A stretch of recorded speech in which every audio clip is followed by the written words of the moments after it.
Thank you. Establish our dumb team name.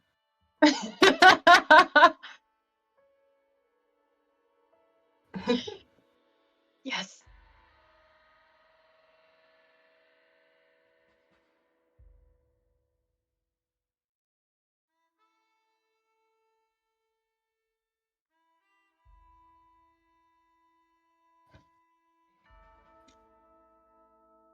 All right, I'll use the bathroom.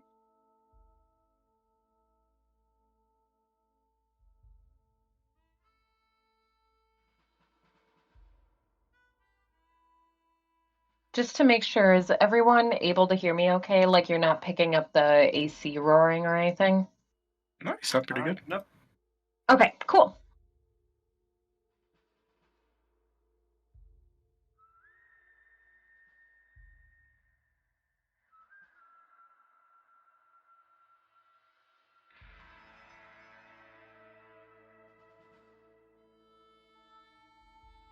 Do I have time to use a little ASMR room? Yeah, you hurry. Okay. Take a quick piss. Yeah.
Yeah.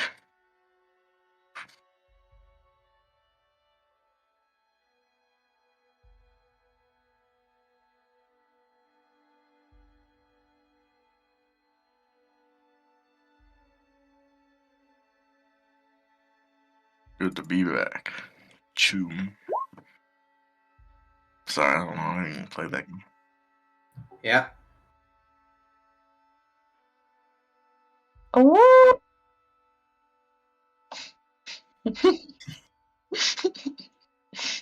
Wow.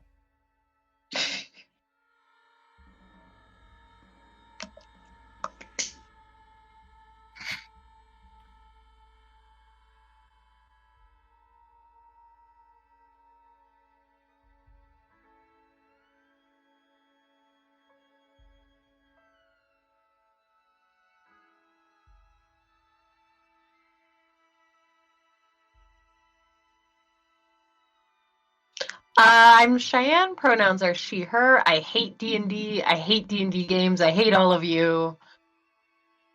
No, that's not true. Yeah, that's it. Do I have to say who I'm playing? I'm playing as Trixie Bell Brassenbunch tonight, a half-orc barbarian.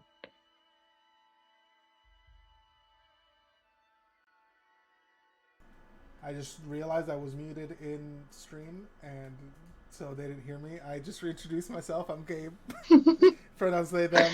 Love D&D. Great players. Cheyenne you went, have to so introduce Conrad yourself go. afterwards. Yeah, hello. I'm Conrad. He, him. Yeah, I love playing D&D. I hate running it, but I love running Powered by the Apocalypse games. Ooh wee. Today I'll be playing Keats Organs, who is a Kalishtar Celestial Warlock.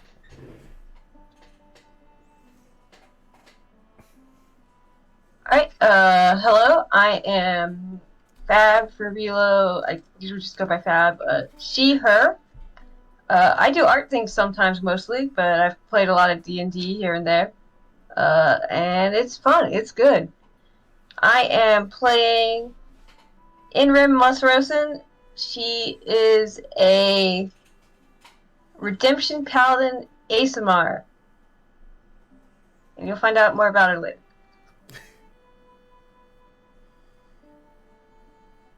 Oh, I am Eli. Hi, Eli. Sorry, hold on. Did you forget how to speak myself for for a a moment. second? Look, I just had like an 8-hour day at work. I'm tired. I'm sure It's other okay. people work as well, so it's no excuse. All right. I love Dungeons and Dragons. I'm currently running 2 games. This is the 4th game I have joined playing in. I am actually dying right now. Because of how much Dungeons and Dragons I'm in. It's terrible. I am playing Nomala, who also goes by Nami, a Dramergol. She is a Scourge ASMR wildfire druid who has a druid named Maurice. Or a little elemental. Just a little tinier druid. He's just a little guy. This is my pocket druid. Russian dolls of druids.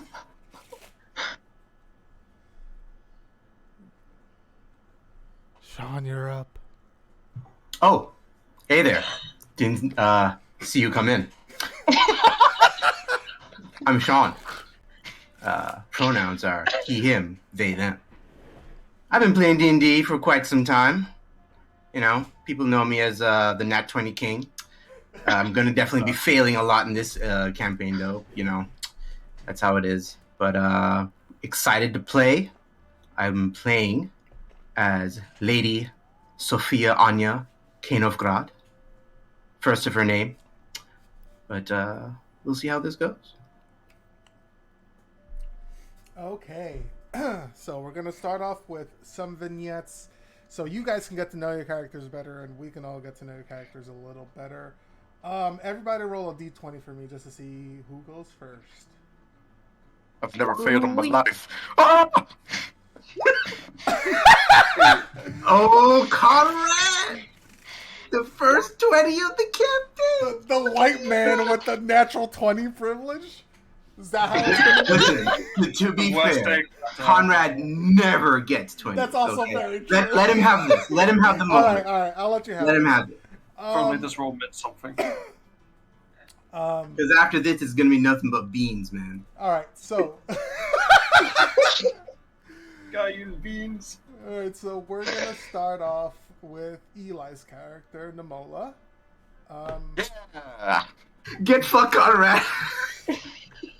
Man, that means I can finish watching Hero Cut. Wait, you can actually start with the 20. You don't have to start with the 1. I feel like I'm being pitied here. No, I was going to go lowest to highest order, but I mean, Oh, okay. if Conrad wants to go first, I have no strong feelings either way. tell my wife Oh, I said hello. I'm excited then. All right, let's go. I'm pumped and chumped. Never mind. Poor choice of words. This is safe for extreme. It's not. You can curse all you want in this stream. Shit. Fuck. Pee-pee.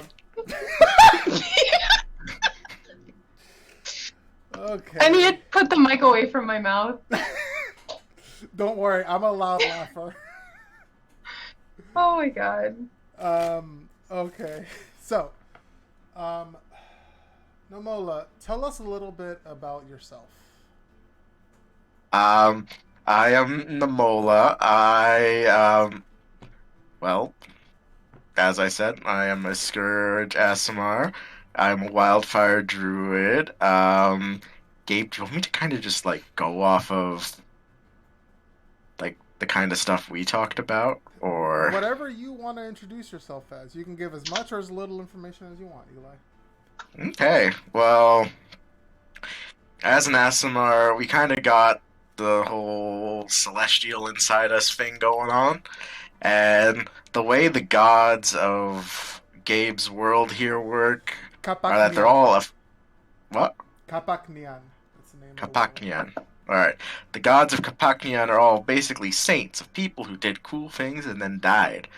And the saint in me is of a lady who, Saint Theresa, what I feel You like. made the last name, Eli. No. I'm just feeling like I'm saying Theresa wrong. It's Teresa, but that's okay. Theresa. What is wrong with me? I'm like. We've all had long days. It's okay. Teresa Dramergall. Dramergall's fine. Teresa, I don't know what's up with that. Something's wrong with me. Who was like, a simple homemaker, and then terrible creatures were all around, and she obliterated them all with fire to protect people, making a safe haven. So she became sainted. It was very cool. Anyway, Nami has that inside of her. So that is her super cool thing. So because of that, her lineage, her mom, who's also an SMR, basically wanted to bring her up to be like super important. Like she had very high expectations for her. Wanted to like make her into someone who would bring glory to their family name, and who basically planned out her life as well as her own life into being, everything for that purpose. Her mother, Namale, married this dude named George, who basically for his money and he's a little softy, but she like trained him well to like keep him in line and make sure that they were raising the daughter to be raising her firmly, kind of keeping her in line so she would be, good for this sort of thing. So she didn't make a lot of friends, Nami, that is. And so she, because she developed her powers and was fiddling around early, she kind of ended up making her little friend in Maurice. So Maurice kind of became her little childhood friend as she immediately ended up finding her spare time in nature and making her little fire spirit. And that's kind of developed since then as she's used what free time she had to basically look for herself in nature while she spends her, time in the city doing politics and being a good, noble daughter for her mother. Okay. That's basically her in a nutshell. So, I have to pull up my notes. Give me a moment. I forgot the name of the city you guys are in. Hold on. Okay. So, having grown up in the city of Atalicia, which is a port town, one of the many free cities of the main continent of Capacnian, you, as a Asmer, specifically one of that comes from a line of the saints, spent a lot of time doing religious things. Typical going on missions, helping out the poor, feeding the hungry, things like that. Things that would make you look good, mostly. Obviously, people say that you do it because it's a good thing to do, and it is a good thing to do. Nobody's going to say no to this. But on one of those trips to the outskirts of the city, you meet someone who is not as kind as many of the other lesser fortunate people that you've met.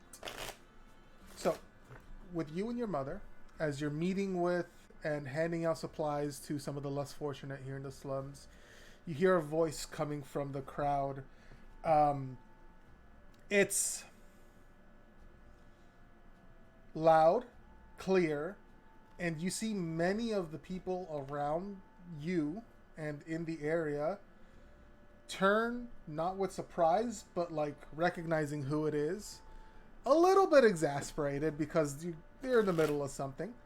And you see a tall woman with long curled horns, like ibex horns.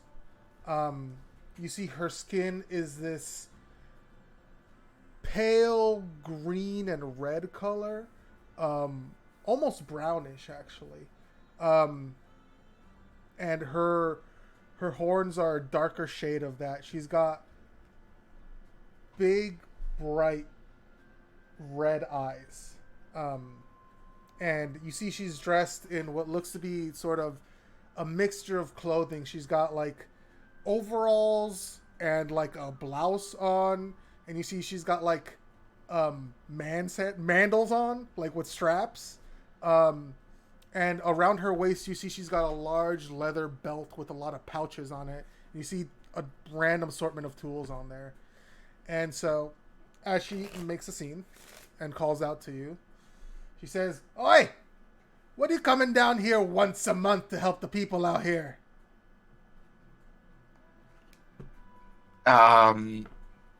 Well, you see, we're supposed to come down and help the people because it's Before you good can finish, for them. your mom sort of like puts her hand in front of you. It looks over at this other woman, and from her expression, you can tell that she is not looking kindly upon this woman. Although the tone that comes out of her voice is one as sweet as honey. "My dear, we are here to help those in need. As our ancestor once did and protected these houses, these families from the demons that once ran across these lands, we here offer what support we can as well. I apologize if it's not as much as you may desire for you, but we of course have so many people to take care of. So many people under our watchful eye." She smiles, and you can tell that that smile is not happy. The tiefling woman sort of just looks up at your mother, just glaring, scoffs, walks back into the crowd. Sort of, you can still see her, but she's trying to blend in again. What do you do?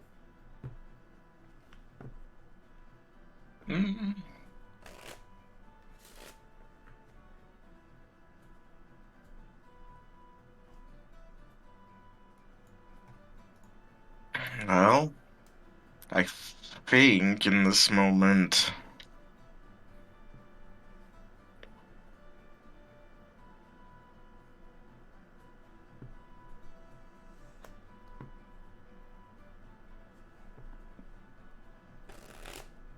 I think the best thing for me to do in this moment is just to stick with my mum and keep doing our work.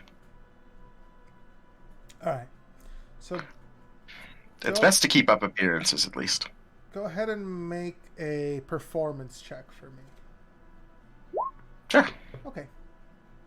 You do a fine job. Nobody around you seems to notice if this has affected you in any way.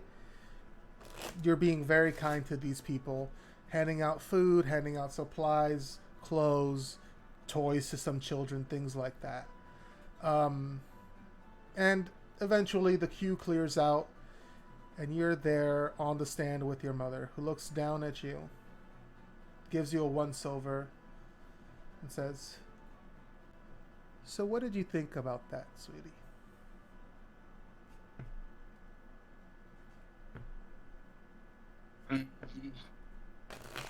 Well, is there more we could be doing here? Your mother thinks for a moment. There's always more that we can be doing. The world isn't perfect, sadly, as much as our ancestors may have wanted it to be. But the best thing we can do is build a roof over the head of those that we care about. She smiles. Can you roll an insight check for me? Yes.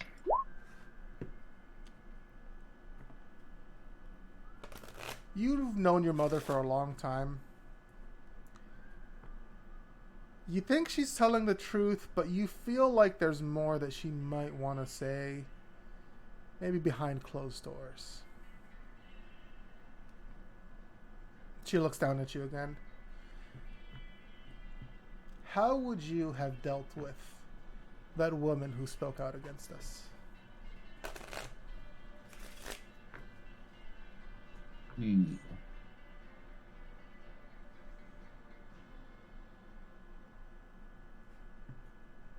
Well,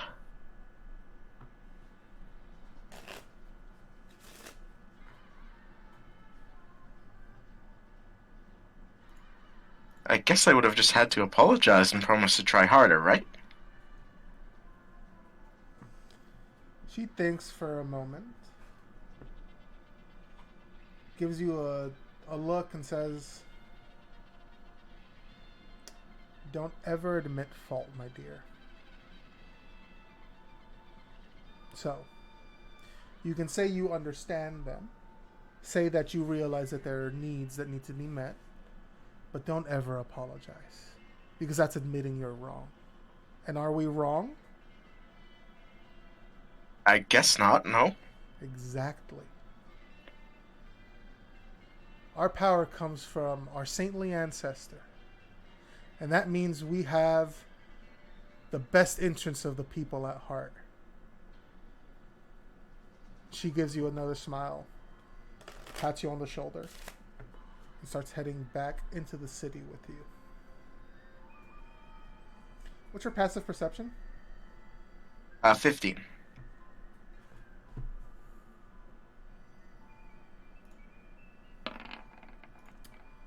As you head back home, you don't notice anything.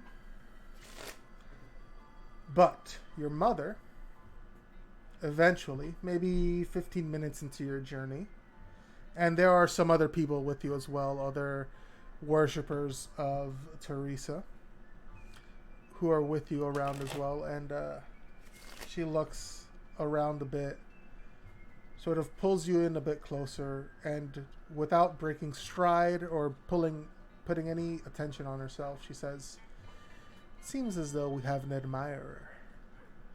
Try to be subtle, but look behind us." Okay.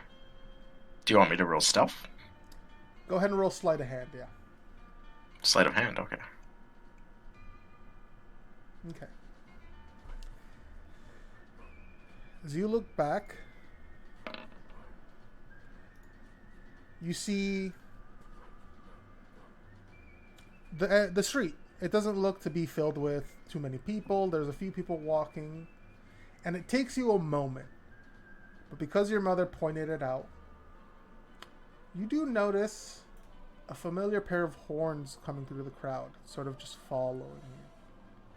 Not too close, taking their time, little meandering here and there, but you recognize them. Their eyes never meet yours, but you do see them there.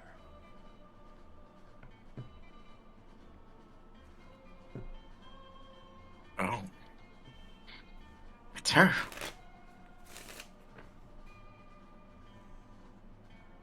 What should we do?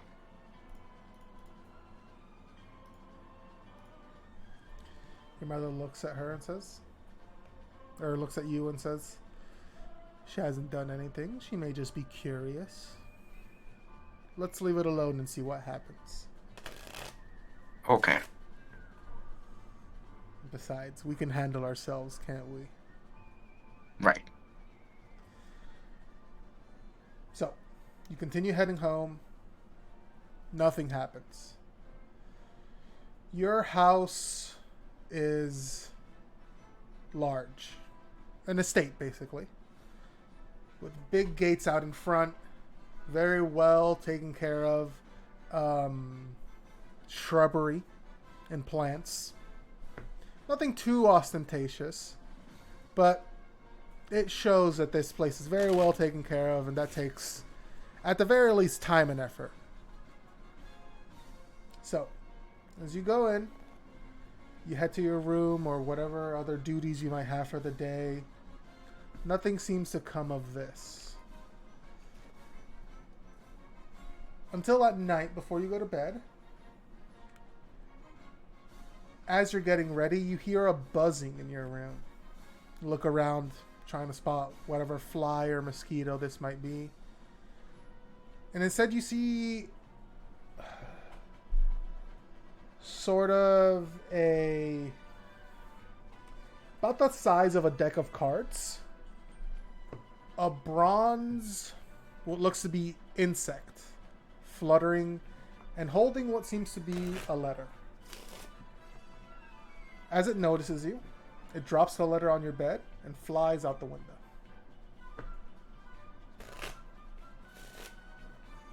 Okay. Well, I hope this doesn't explode. I don't say. Because that would be weird. But I'm gonna open it. Okay. You take the letter. Seems to be made of just one piece of paper. It's not an envelope. It seems to be like a sealed piece of paper. Open it up. And in sort of rough handwriting, you got a note that says, if you really want to help, you should use what your saint has given you for good. Not just giving out things, but helping where it's needed. We're not in the walls like you are. Things get in and out of our part of town. Then signed at the bottom in very fancy letters. There's a lot of effort put into this. You see a large cursive P.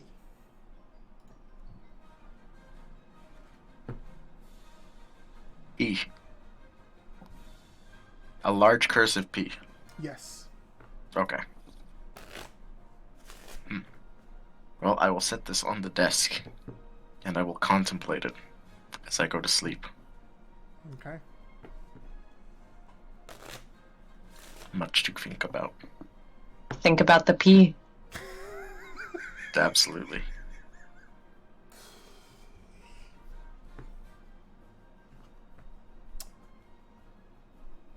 Is there anything you'd like to do in the next few days? Well, what does my schedule look like as a strapping young noblewoman?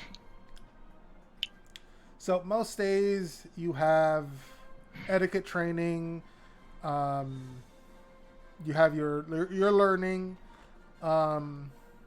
religious studies, things like that. That takes about 5 hours of your day. You usually go to lunch with your mother to see some sort of noble make an appearance out in the city. In the afternoon, you usually have 2 to 3 hours a day where your mother's off doing her duties, your father's in charge of you, who is much more lax with how he treats you. And then after that, you have about an hour to get ready for dinner, which is a very big production most nights. Usually just at home with your mother, but sometimes people are invited over. That's your schedule most of the time. I got any hot dates lined up with you know who? I think at this point, not yet. Oh, okay. Alright. This is before those rumblings. Oh, okay. It's not going to be an interpiece. I see. Gotcha. I won't say any more then. Alright. Okay. Then, using my day, well, when good old Georgie boy lets me play, I'm gonna go, I'm gonna pull out Maurice and we're gonna go wander the woods then. Okay, it's less woods and more like scrubland. Okay, well, George and I are gonna go wander the scrubland then. But yeah, go ahead and roll me a d20, please. Fuck, I only get Maurice for an hour? What the fuck, man?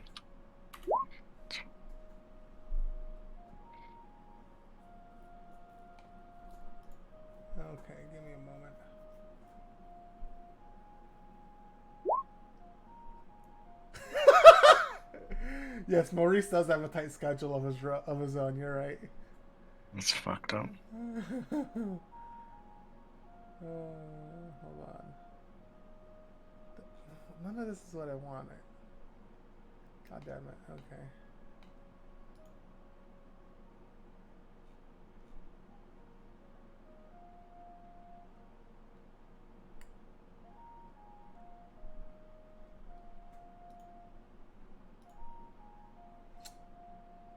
Hold on.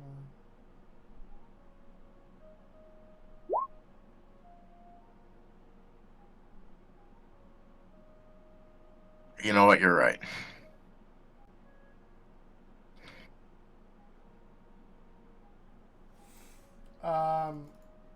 Okay. So, as you're out exploring the scrublands with Maurice, did you decide he's a living jar? No. Oh, okay. No, that was it. That was if you needed Maximilian Magnus. I thought you should have his token just in case. I appreciate that. Maybe he'll make an appearance at some point. What is actually? Then describe Maurice, please.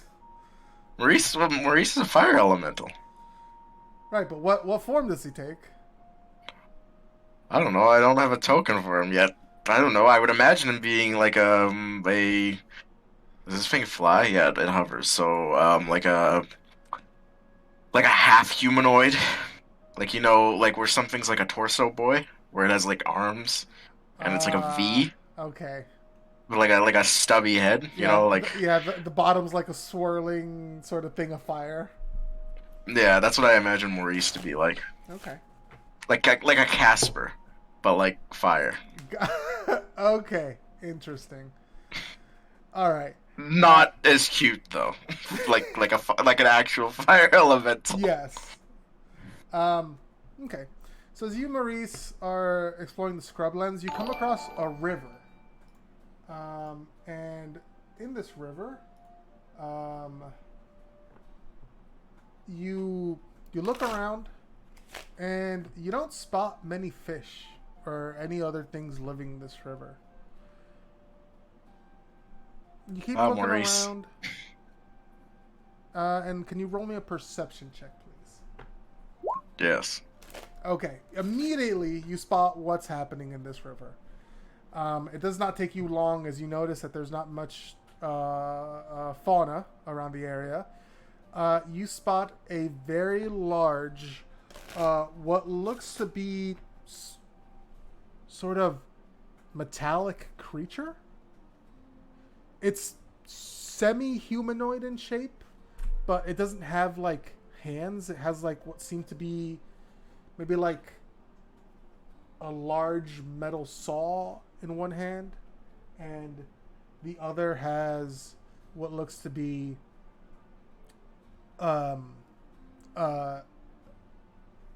like a almost like a short spear, maybe even a pick. You're not sure, and you can feel it sort of like rumbling the earth a bit as it heads towards you. Hey.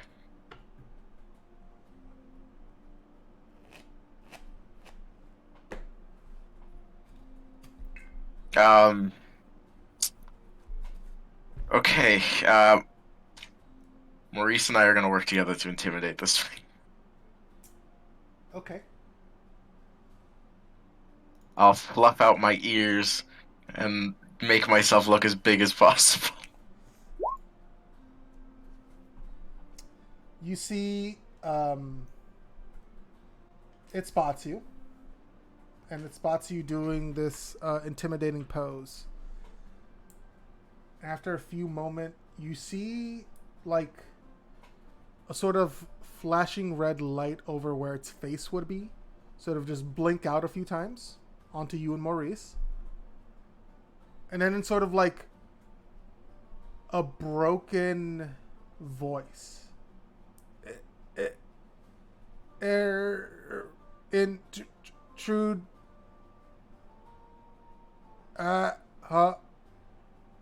Hostile. And then it starts moving towards you. Ah. We're in for it now, Maurice. Go ahead and roll initiative for me, please. Okie dokie.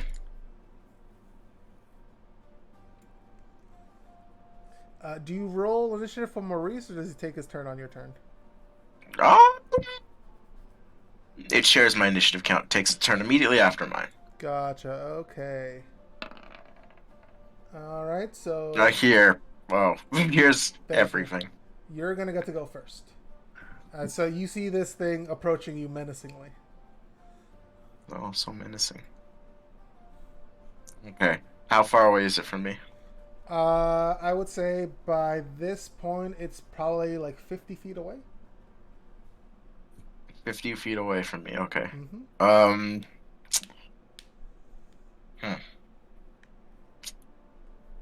I'm gonna cast Scorching Ray on it. Okay. The 20 and the 15 hit. As your rays of fire sort of... how would you cast it, actually? I bring out my druidic focus, and I don't know. I jingle it around, launching rays of fire at it. Super cool, like. Okay.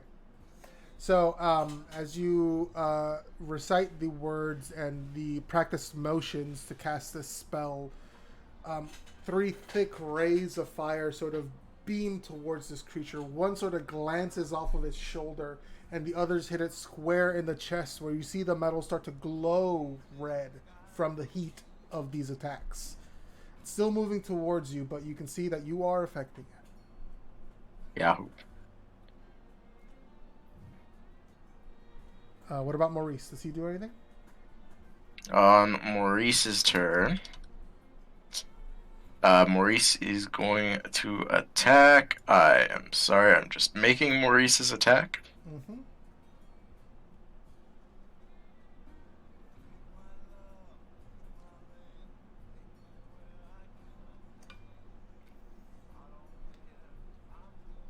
Okay, Maurice is going to throw a flame seed at it. Ka-chow. I don't know, I did not mean to GM roll that to you, but... Thank you. 16 will hit, so that's 4 more fire. He sort of just, out of his mouth, sort of shoots a flame, like a small ball of flame, at the spot where your scorching rays had hit this creature, and it's glowing even redder. So, it's the creature's turn. It takes 1 step towards you, sort of like falteringly. Seems to wobble a bit. And then after a few moments, its legs seem to change shape. And you see sort of these oblong feet that have treads moving around them. And it rushes towards you. In front of you, this thing is towering, like it's a good 8 feet tall. And it brings one of its arms, the sort of saw that you can see there are blades on it that are rotating, brings it down towards you. And it's going to make an attack. What is your AC? 15. It misses on its first attack. And you see the sort of jackhammer sort of thing with its other hand stabs towards you. And he crits on that one. So you are going to take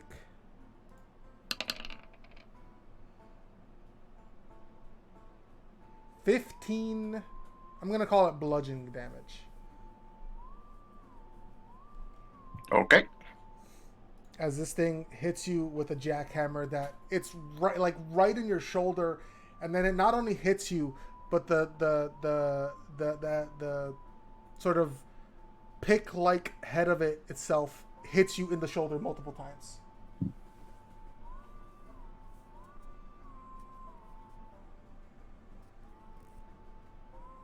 Alrighty. And that is its turn. It is your turn. Okay. So it's right up in me now. Yes, it is right next to you.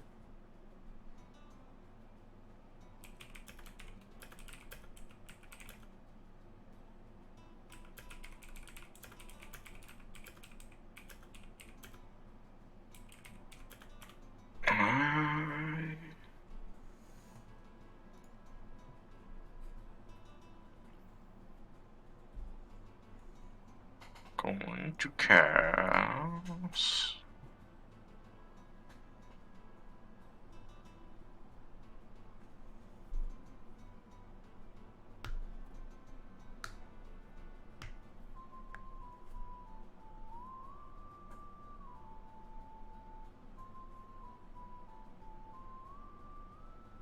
I'm gonna cast Burning Hands at level 2. Hell yeah. Deck save, right? Yeah. Fails. This thing is not particularly dexterous. So, another you splay your hands out wide, and a cone of fire sort of just comes out towards you and hits this thing just full on in the chest. You see the metal, all of it, all around his chest is glowing, just hot as any iron you've ever seen glow in any forge. And then there's a moment where you hear that sort of same voice again. Once again, it's like halting and hard to understand. And it says,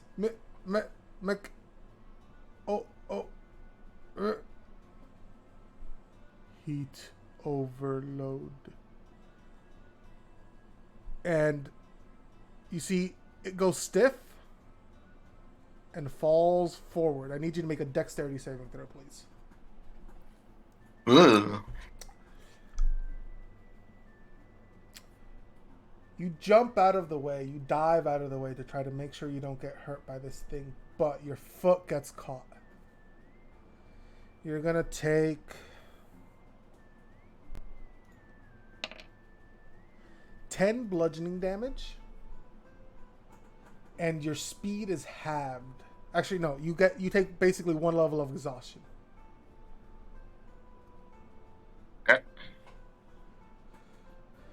As you sort of pry the robot, and Maurice helps you pry the robot, or the creature, off of you.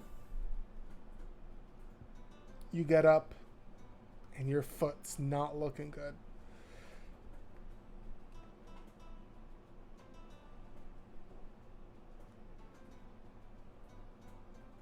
Alrighty.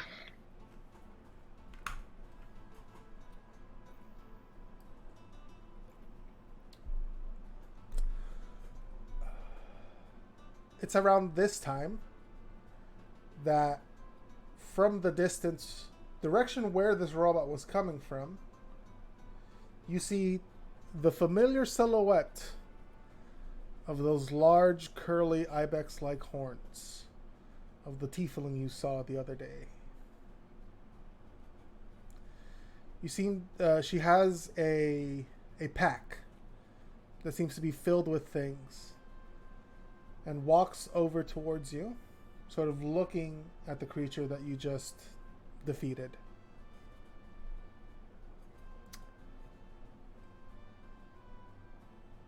Need any help? Mm-hmm. Yeah, I wouldn't mind. She nods. From one of her pouches, she pulls out what looks to be like a strip of metal, sort of curved. Looks like it'd be flimsy, but she places it on your foot and then starts wrapping bandage around it. And it keeps your foot stiff, keeps it from moving. Then she sort of helps you up on your feet and puts your arm around her and hers around yours and helps you walk back to the city.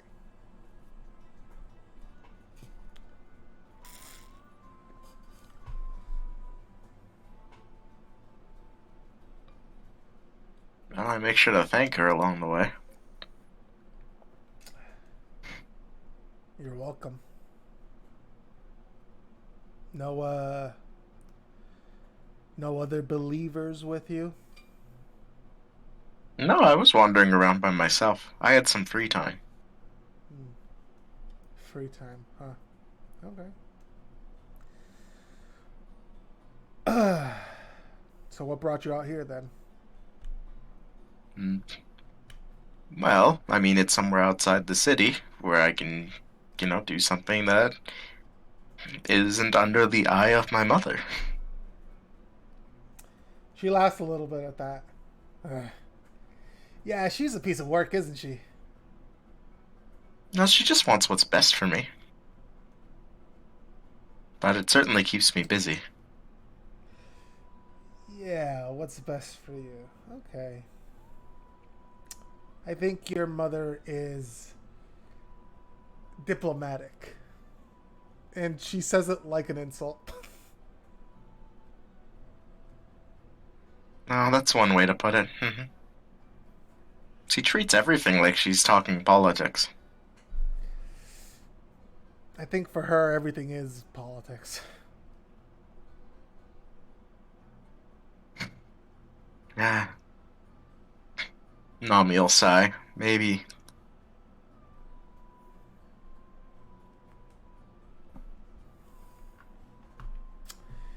But I appreciate your help. Do you know what doesn't really care about politics? What? She smiles, and using her free hand sort of opens her pack and pulls out what looks to be sort of a small silvery oval. Maybe like a pebble. It's like almost takes up her whole palm. A rock? I don't think so. She smiles. And you see from inside of her, there's like this little bit of flare up of you can tell what is magic. And then the silvery oval sort of starts floating on her palm. And then you can see light emitting from one end of it.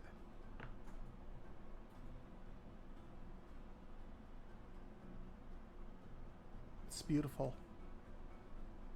Mixture of magic and technology. That is very pretty. She takes her hand out from under it, and it's just floating around her, pointing forward with that light.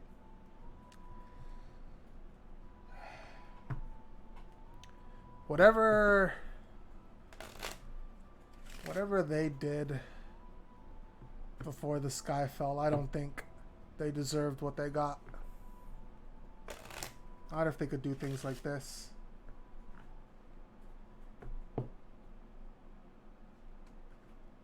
I've seen some of the old books, whatever's left over, some pictures, things like that. They had places where you could go if you got hurt and they would fix you. Well, don't we have places like that now? Buildings dedicated to that. We have healers. But we don't have a large building dedicated just for helping people recover from illnesses. Filled with technology that help them recover faster.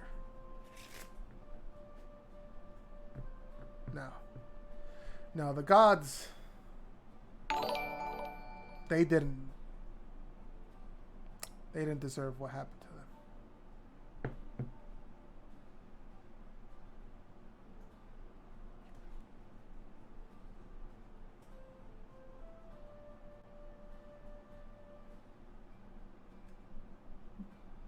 Odds you're referring to the people above. Or the people the sky fell on. She nods. The saints were just people. People trying to keep their world from falling apart, from being destroyed. I appreciate what they did. I'm not going to say they weren't good people and weren't special people. But they're not people to be worshipped. God's got us into this mess. They're not going to get us out of it.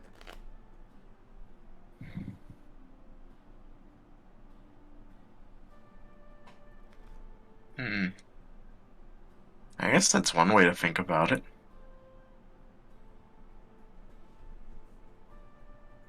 That's really different from how I'm raised, unfortunately. So, Yeah, well, I honestly don't really know what to say to you. Yeah, well, you're raised in a big house with a lot of people surrounding you to help you do things for you.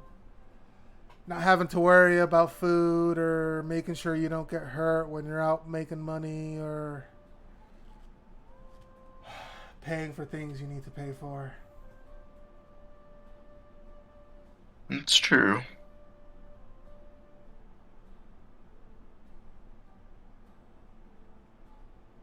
I can't imagine we live very similar lives at all. No. No, we don't.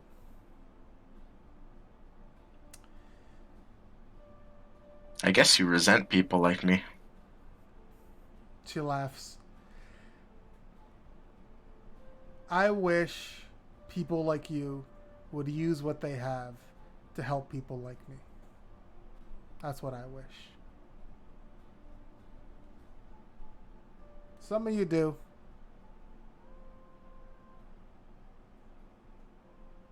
Communes of Mildred are in every city. They live together, they work together. They raise their children together, have families together. But it's not enough. There's a lot of disenfranchised people out here.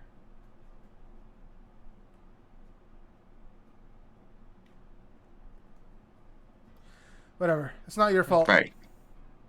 You didn't start all this. Sorry.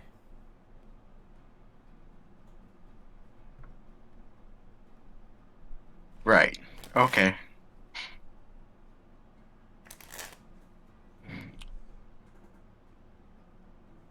It's a lot to think about, unfortunately.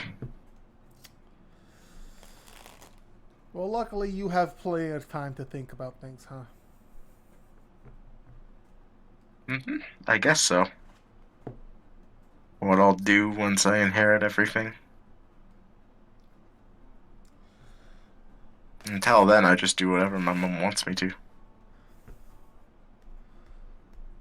Well, at least I can be glad your mom doesn't want to burn everything outside the city or something like that. She'd never do that. Yeah. She doesn't seem like the person to do that.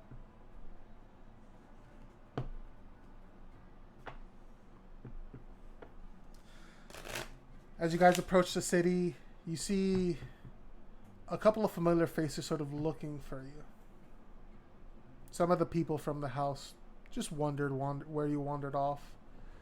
Your dad probably sent them, wanted to make sure you were okay. They see you in the state that you're in, sort of rush over towards you, start fussing over you. I'm okay, I just hurt my leg. They're making sure you're okay. Some of them are casting magic on you. Others are making sure your clothes are all okay. And as all this is happening, the woman that helped you, just once again sort of disappearing into the crowd, heading off towards the outskirts of town.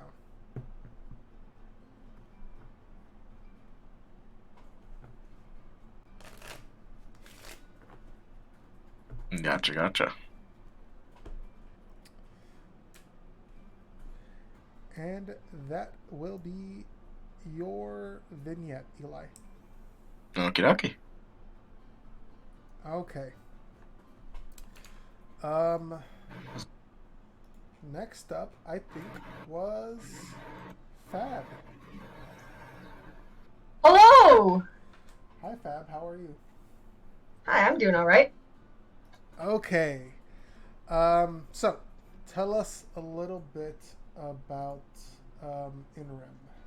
Imran. Hold on. I gotta get this right. I was pronouncing it in my brain palace as Mosrosen or something. Mosrosen? Inran Mosrosen. Okay. So tell us about Inran Mosrosen. So, you heard about saints and how they sometimes have descendants, and sometimes the descendants pass on or ASMR genes, or something. The holy good gets in the bloodline. Mm-hmm. Same situation here. Inram is she's essentially the heir to the most recent faith. We didn't actually give a formal name to I guess lineage. Lineage.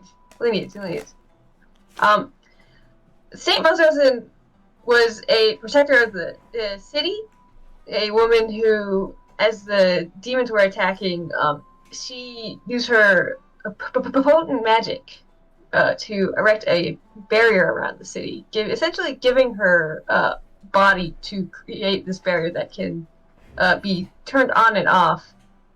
And that barrier here, back in the old and bad times, saved the city from a wicked demon attack. And since then, the city has been ever so grateful to the surviving resources who have taken it upon themselves to continue their saints that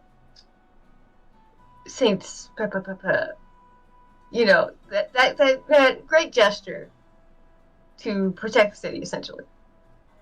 And so they've kind of taken on that role, and they've used it for politics, they've used it to faith, and they've used it to hopefully theoretically attempt to do good. Inram is the next in line essentially for that. She's been born and raised for that purpose. She is a paladin, a redemption paladin.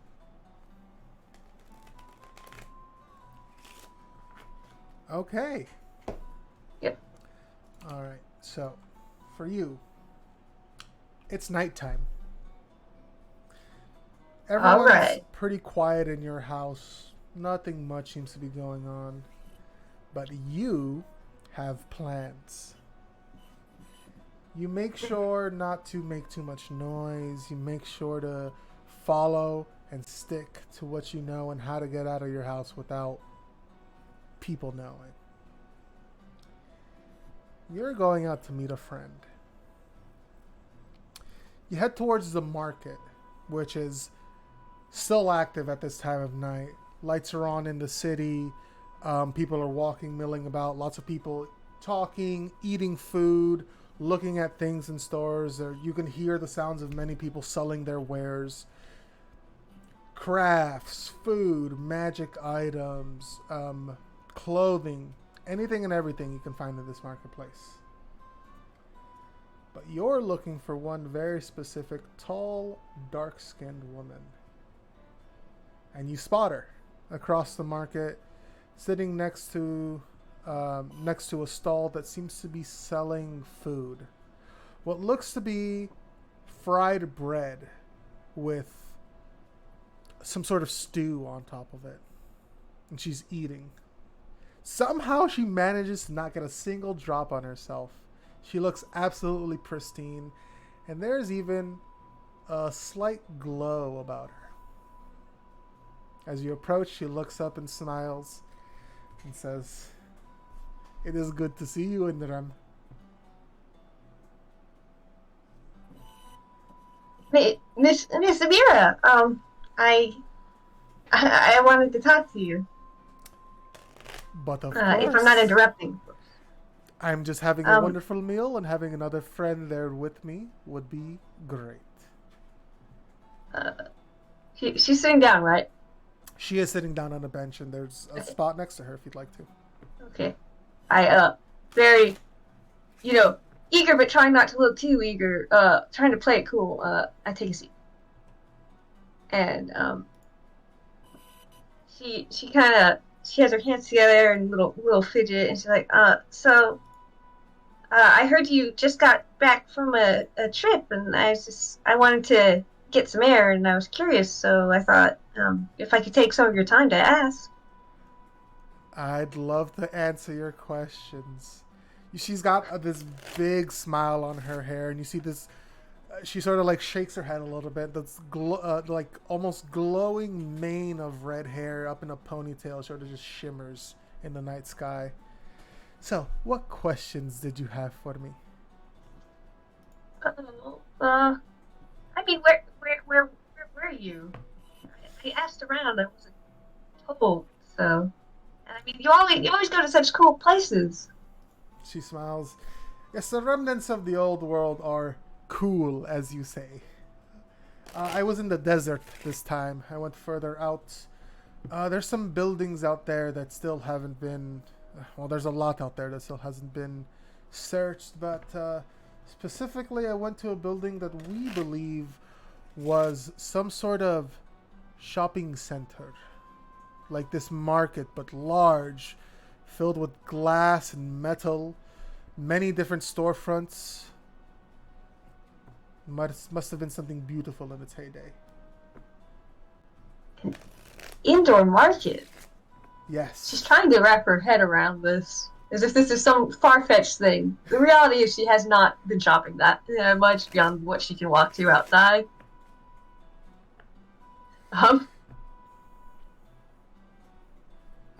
They had that back then? Yes. Large buildings, people would come together and shop and see entertainment and eat. Must have been wonderful. It's large. 3 stories. Incredible, honestly.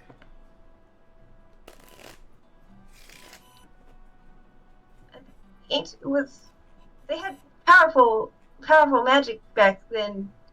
Did they use anything interesting for this? I mean, we do have 3-story buildings here, don't we? Yeah. And she does nod and says, no. But this 3-story building was as big as a handball field. Large. Not just tall.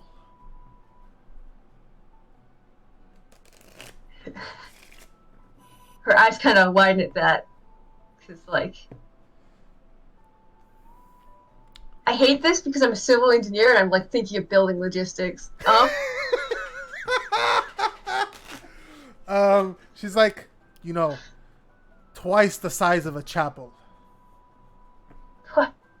How? It had to be... I mean, well, I guess if you line up the stalls between the posts and it's vaulted ceilings?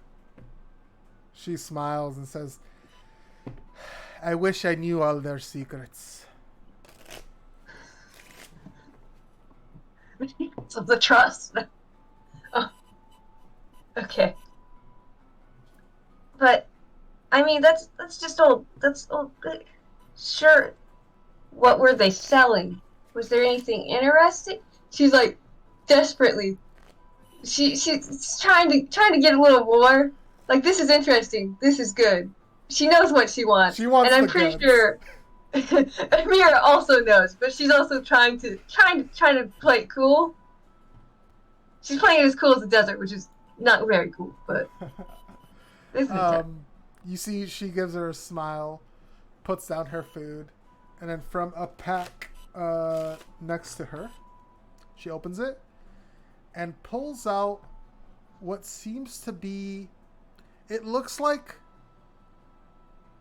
a dog, but made of this strange material. It's white, and it's silver in places, and where its eyes would be, you see black, shiny, but looks to be glass. You're not sure.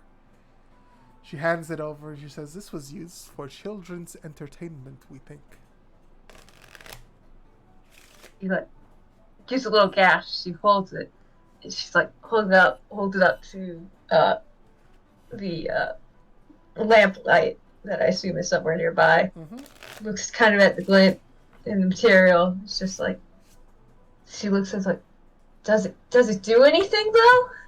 She smiles and reaches out, and with a little bit of push of her magic energy, it comes to life. You see there's like a facsimile of eyes on there, and it starts making cute little barking sounds, and it starts moving in your hand. She jumps, she almost drops it, she catches it. Unless you want to roll for that, I can do a roll. Actually, yeah, go ahead and make a dexterity roll. Oh shit, fuck. Okay. I'm sorry. It landed. Inram is surprised, falls out of her hands, but very quickly, very, very deftly, you see your friend sort of reach out and grab the dog and then very gently put it back in your hands, as it does like a little flip as well.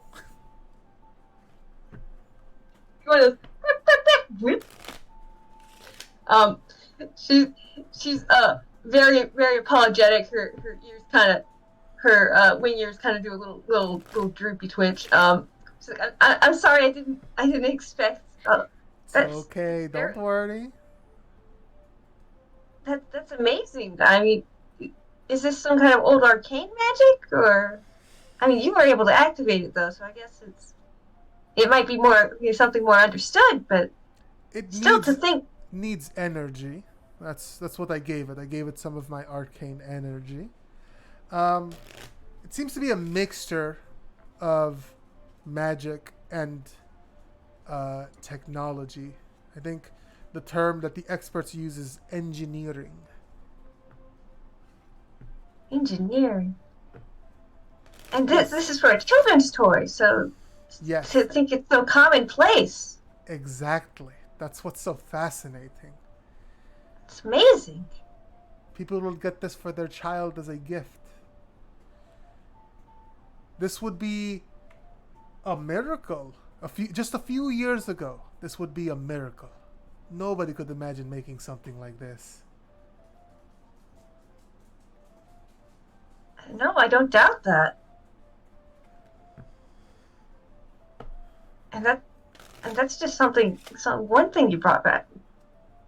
She kind of hints and haws because she there's something she wants, but she knows it's probably not feasible. If you could take me, I'd love to go out there someday. You know, I am more than willing to have you come on one of my journeys. But we both know that I don't think your parents will allow that.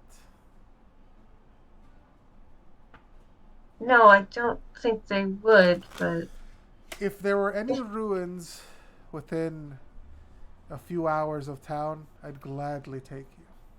I could sneak you out for a few hours, but most of them, they're all further away, days travel, weeks travel sometimes.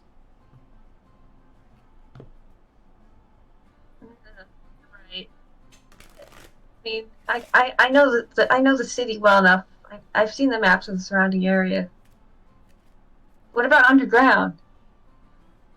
She thinks for a moment. We don't know much about underground. There are some records. Some say that there is almost a second world underground. It's a place called the Underdark. But we've never had any contact for anyone that lives down there, and we don't know any entrances. This is all speculation. It's possible that there could be untouched ruins down there. But finding an entrance down there, that's the issue. I suppose it would not be very inconspicuous to dig. We could dig, but we don't have the interest or the funding yet. There's many ruins still available above ground, and most of the interest is searching those. And I suppose I can't really spin it as some sort of altruistic gesture to study the Underdark. She thinks for a moment. Maybe if you were saying you wanted to build plumbing for the city, but once again, I don't think your parents would go for that. She laughs. I don't think they have much interest in expanding the plumbing past the walls. It's a shame. Yes. She kind of taps her feet on the cobbles and just... I have a gift for you. Huh? I have a gift for you. I don't have anything for you. Are you sure? Of course. No one gives a gift expecting something in return. No good person, at least. She laughs and is like, "You're right. You're right." She reaches into her bag again and pulls out a small, sort of like paper wrapped bundle. Hands it over to you. You can tell that it's soft and pliable. Maybe some type of clothing. Mm-hmm. She turns it over in her hand and then kind of unfurls it to see what it is. Yep. You unfurl it. And, all right. And inside, you see a T-shirt with a picture of a fish on it. It says, mm-hmm. "Fish fear me, women want me."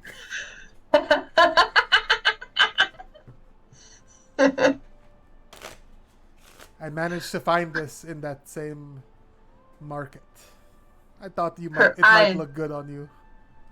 Her eyes widen in wonder because she has no fashion sense. But she's like, "Is this one of those fun slogans? But like that they sell in like the gift shops? But like in the ancient times, she has always wanted to go into an Andalusia gift shop, but she has never had the opportunity." Yes, I think ancient fishermen used to wear these. They had ancient fish? She points to the fish on the shirt. Just like that. They fish look like normal fish. That's amazing.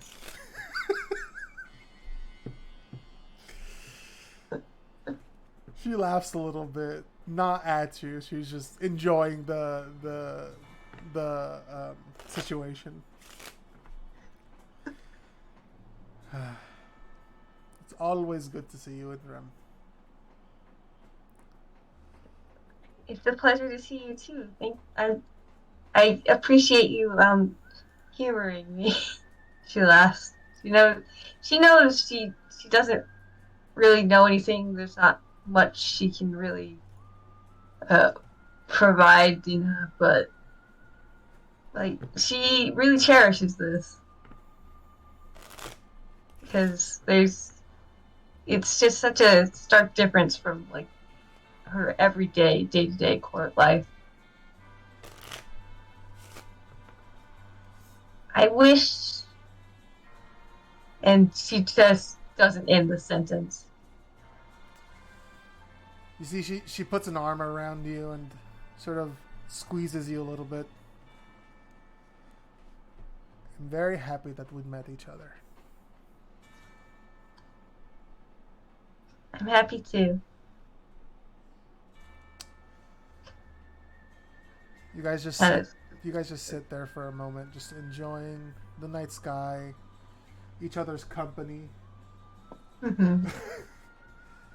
And then, very gently, you're almost unsure if she said it, but it's a very concerned tone.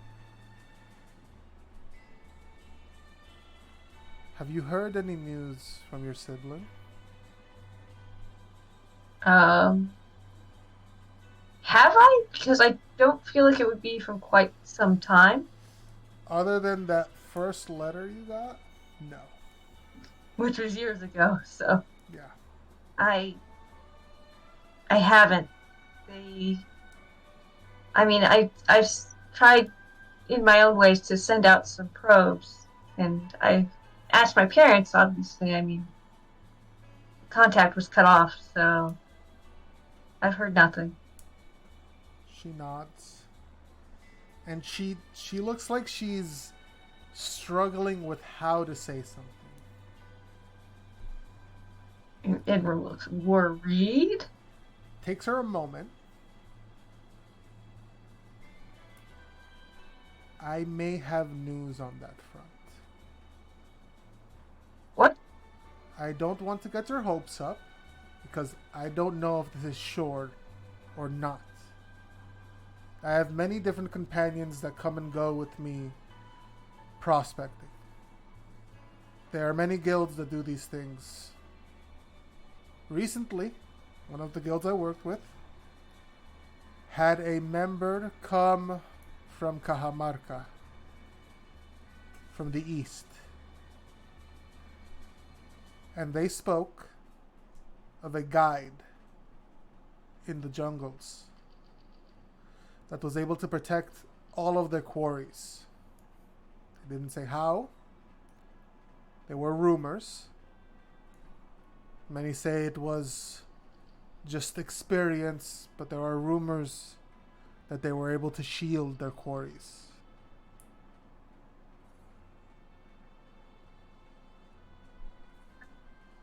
Could be Ray. I mean, that is one of the things that, one of the spells we're taught, so, but it's just, the gears in her head are turning. I want to pursue this. I want to know. I know you do. I want to know what has become of them. I want to talk to them again. I am asking you to have patience. I'm going to look into this for you, because, well, there are ruins over there that need exploring. She laughs. And I care about you. So I want to do this as well. I think Remy would like you. No, Remy, Ray! Remy! I think Ray would like you. And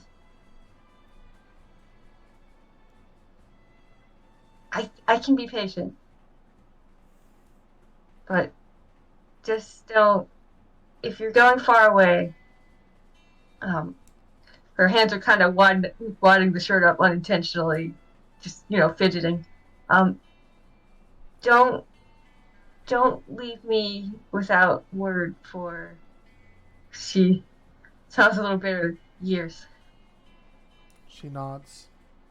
She reaches into her bag again and pulls out this sort of what looks to be, it's about the size, it's about as wide as a deck of cards, but taller. Maybe like an inch or two taller. It's small and it fits in your palm. If you're able to get some sort of arcane magic, you can activate this and reach out to me. I have one that is similar. I might be able to. I can practice with it. She nods. I'm going to be gone for some time. It is a long trip out east. But if you want to hear from me, I know that you are smart enough to get this working. So, we can keep in touch. Thank you. From the bottom of my heart, this is amazing. This is everything.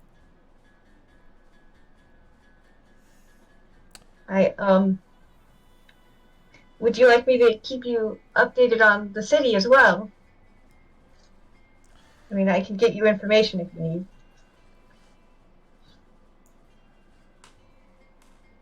Yeah. Keep me informed on the happenings of the city. I'd like that. Yeah. And I don't just have to contact you with anything important, right? I mean, I won't bother you with completely useless things all the time, daily. But... She just sort of like grabs your shoulder and looks down at you and just gives you a big hug. Full embrace. She tenses up a little because she's not super used to this kind of work, but she likes it, so she loosens.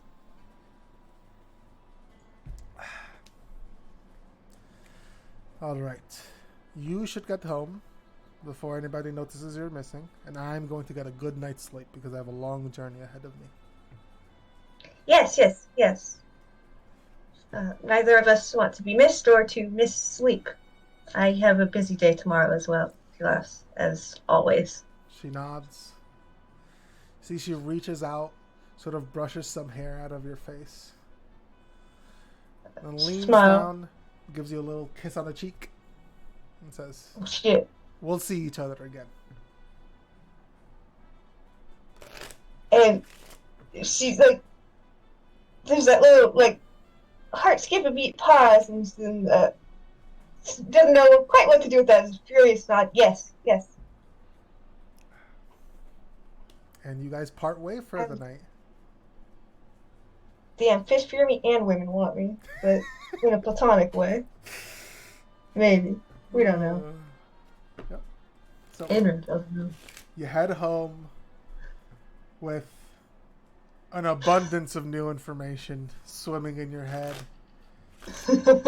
Your thoughts could be anywhere at this moment. And you have a hard time getting to sleep that night. Okay. I think that is good for your vignette.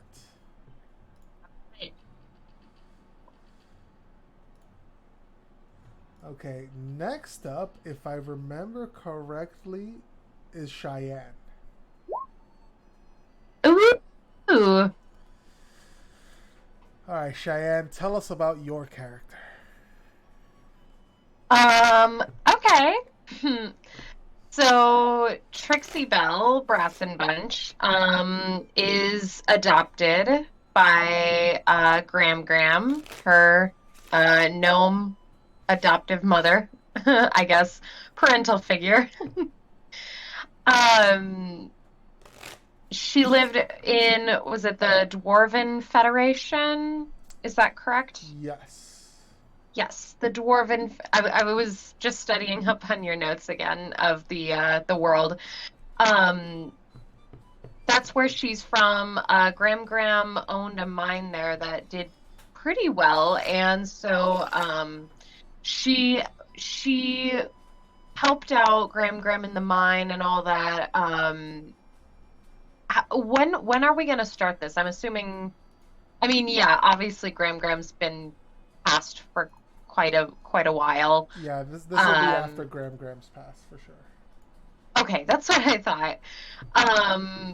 But yeah, so Graham's passed on. Trixie Belle inherited the mine, and while she loves working in the mines, she wanted to kind of get out and see the world because there's a lot more stuff that like she's never experienced outside of the mines, and then B, she kind of got a little overwhelmed by like the red tape, like annoyances that come with the competition of a mine. And folks who wanted to shut her down for like just BS kind of reasons, you know, like you said, the sidewalk must be this far from the road, kind of, you know, like that kind of stuff. So, so to get away kind of from it all, Trixie Belle has struck up a deal with someone that she is familiar with, old Thomas, and he's kind of taking care of the mine and all that like red tape BS while she is free to travel, but in exchange she's kind of running little errands for him, and these can range from smaller things to a little bit larger scale errands. So it's kind of up to you, the GM, how you what errands you choose to make those, but that's about it. Trixie Belle is a treat.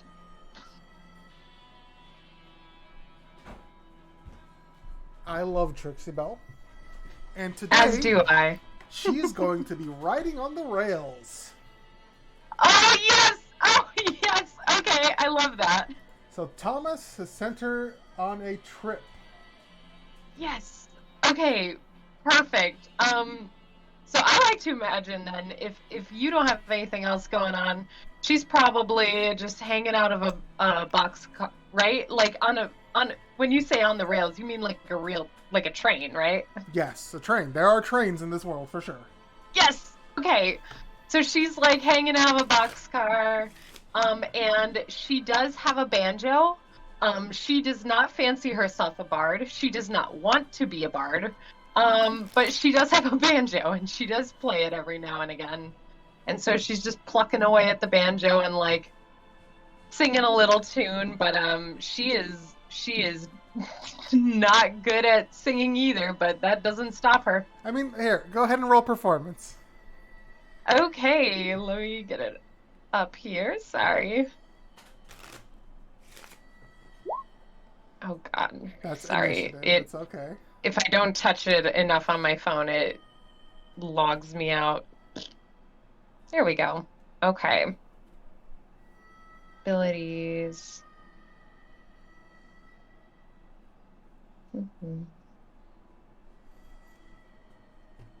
Actually, this is what I can do.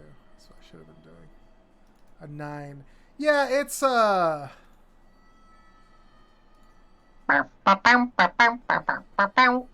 exactly. Sorry, are you singing Rainbow Connection right now?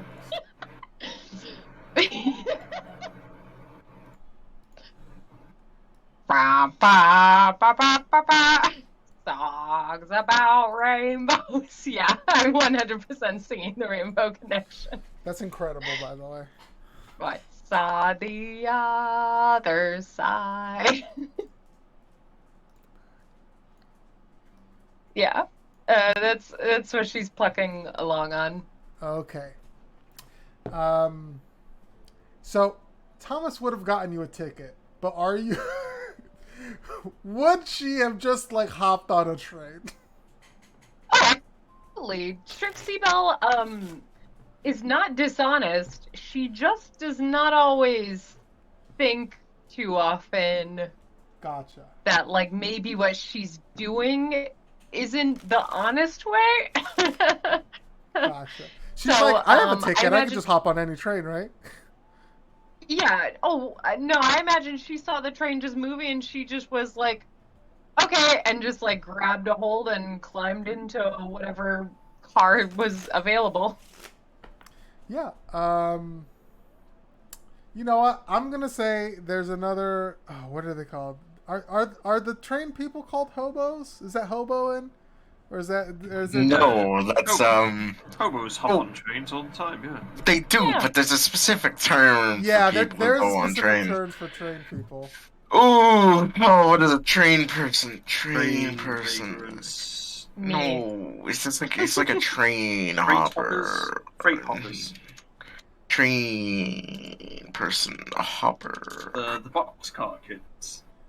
I recently got into trains, Other like subways though. is it I think it's a vagabonds? freight hopper. A vagabond means a lot of things.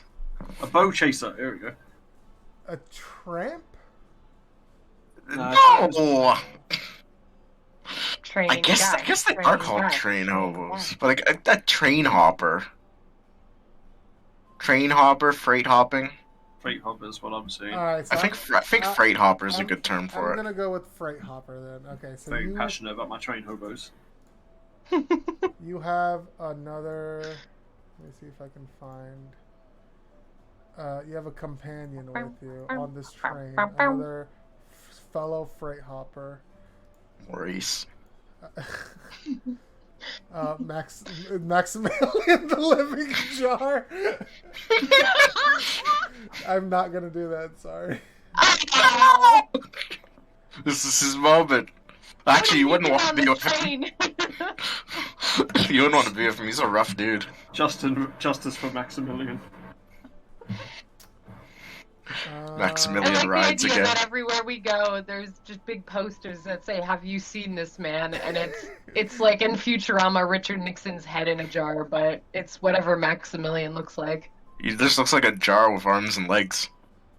Or like Wait, he has pottery. arms and legs? Yeah!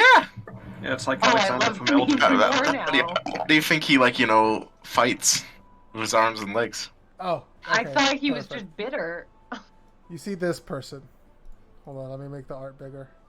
Wait, no, not that one. Hold on. I have another version of this without the glowing thing on their forehead. Because that doesn't apply to this setting. Okay, we're just going to use this one. Ignore the glowing thing on their forehead. The glowing thing on the forehead doesn't exist. Okay. Oh, none of you are in my Tuesday game, so I don't have to worry about this picture. So it's just another person on the train with me? Yep, they're sort of just leaning back. They've got like this this outfit on, just like sitting against whatever packages are in there. They're eating what looks to be like a 3-day-old bagel, just sort of slowly eating it as you're playing. They're like humming along with your music. No. Adam, you don't see anything. Sorry, I'm talking to Adam in chat because he plays on Tuesday. You don't see anything. Okay, go ahead. Sorry for interrupting you. No, that's okay. Yell at Adam all you need to. Fuck you, Adam. Anyways. I don't know you, I'm sorry. Yeah, I think she'll play and then just kind of try to make any kind of small talk, I guess. She's kind of excited to see people already different than maybe the community she's grown up in, because she lived with a lot of dwarves and gnomes, so she was so used to being the freak who is like at least a couple feet taller than everyone. So at least, you know, there's I think maybe a sense of camaraderie just in the fact that this person is over I'm 5 assuming, feet. Yeah. Yeah, over 5 feet. Yeah, she looks to be like 5'10", 5'11", so shorter than you, but much taller than any, especially any gnome you've seen, and definitely taller than most dwarves you've seen. If not every dwarf you've seen, actually. So, you ride on the rails often? Yeah, I do. It's nice to travel. Yeah, this is my first time doing it, but I kind of like it. Oh, I'm glad to hear that. Where are you headed? Ah. Nice. I don't have my next just- destination in mind either. I went up north here, picked up some... What's the word I want to look for? Souvenirs. That's the word I'm looking for. Picked up some souvenirs, and now I'm just heading back down south, seeing where I'll end up. Oh, souvenirs. Wait, what kind of souvenirs you got? She smiles and pulls out, like from underneath her cloak, what seems to be a very shiny, like almost like a spearhead. It's like a mixture of like a dagger and a spearhead. Oh, that's so cool. I have a boar tusk. You want to trade? You know what? I love boar tusks, but I think I'm keeping this one for myself. Thank you for the offer, though. Totally fair. I killed this boar. I was about to ask if you had gotten that boar tusk yourself. That's impressive. Wild boar, how big was he? Yeah. It was a feral hog, mountain hog. Nice. You know how they do. Did you wrestle him down? Oh, hell yeah. Oh, incredible. I would have loved to see that. That sounds like a lot of fun. Oh, yeah. You know, my grandmother didn't like that. I used to chase all the feral hogs around, but, you know, someone had to get them out of town, and I don't mind doing that. Better you than a repeating crossbow, right? Yeah. Yeah, I'm not gonna actually stab someone, except for, you know, that one time, but, yeah, that was an accident. Anyways. What are you doing? how's your breakfast? I don't know. It's great. What's your name? Oh, my name? Hold on, I forgot this character's name. Give me a moment. Shit, where is she? I'm so bad with names.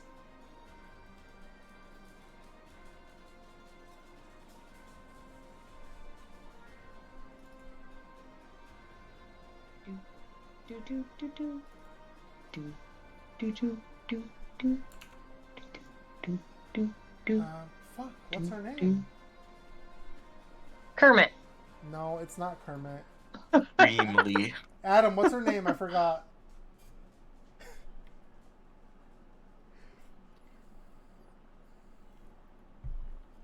Obsidian Wealth Oh, I know where I can find it. Lofter. Losha. Ramshabalo. Korastalahu. Zambuli.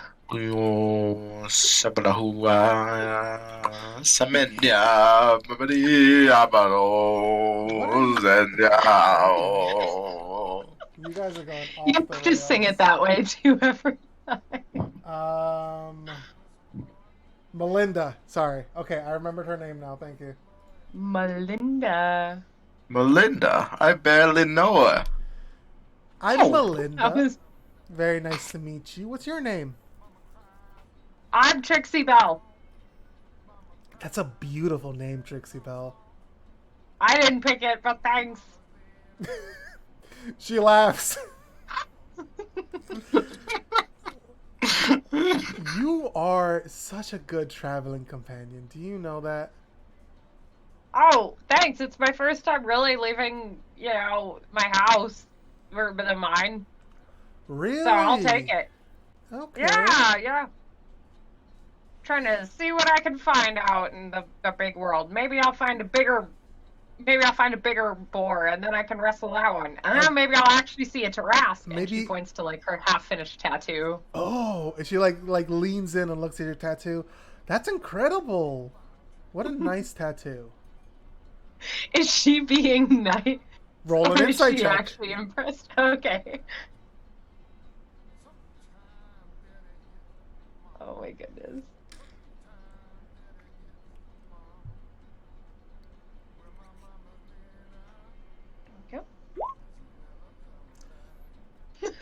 You've just met her, He's so 9. you don't know.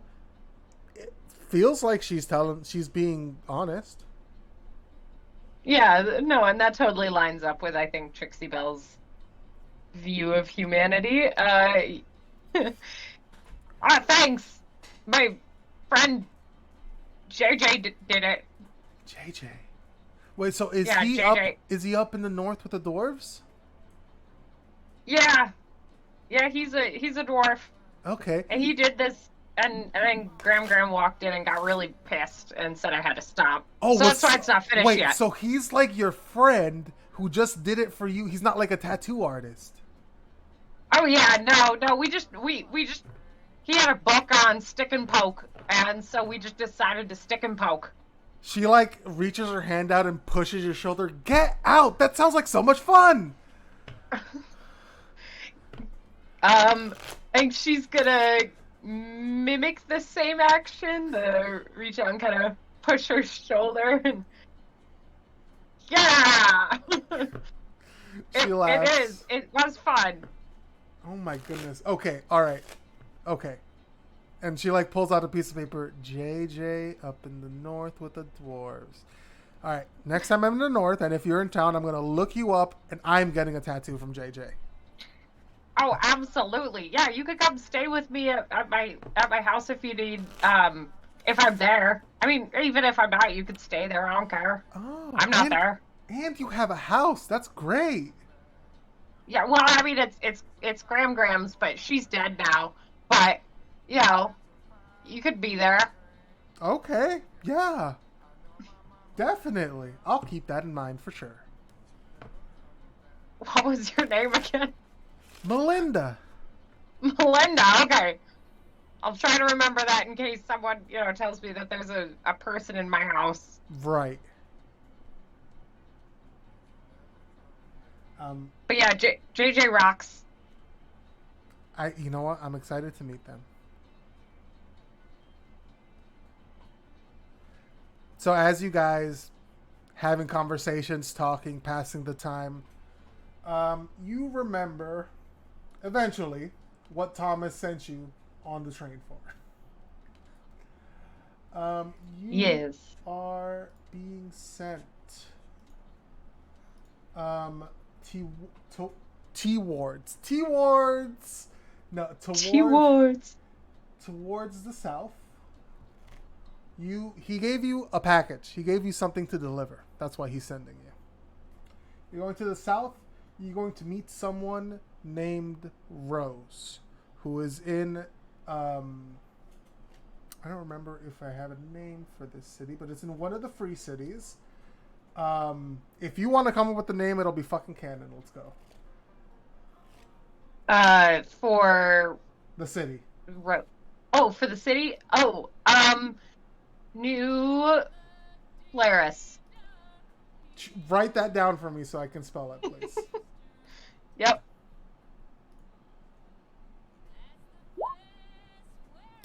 New Flaris. Okay, so there's a colony or a commune of Mildred in New Flaris, and there's a woman named Rose. You are to deliver this package to her. On the map, which I should put the map out here for you guys. Can I paste this image? No.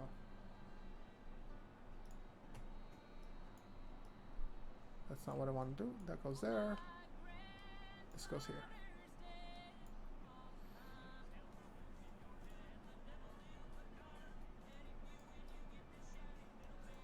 In this area down here. That's where New Flaris is.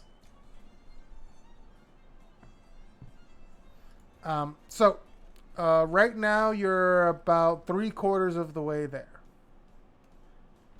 Is the package is it in brown paper, or is it how's it wrapped up? So it's sealed. It's what looks to be like a small box wrapped in paper, sealed with twine.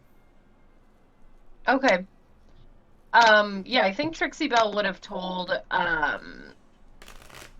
Melinda about this, I gotta deliver this, and I think she's gonna hold it up, pull it out of her overall pocket and maybe hold it up to her ear and shake it a little. She's like, I don't know what it is, but I don't think it's too bad of a job, get to see the world. Yeah, seems pretty good. Would I have any idea what the package is, or? You can go ahead and roll a perception check as you shake it and try to see what it might be. Okay.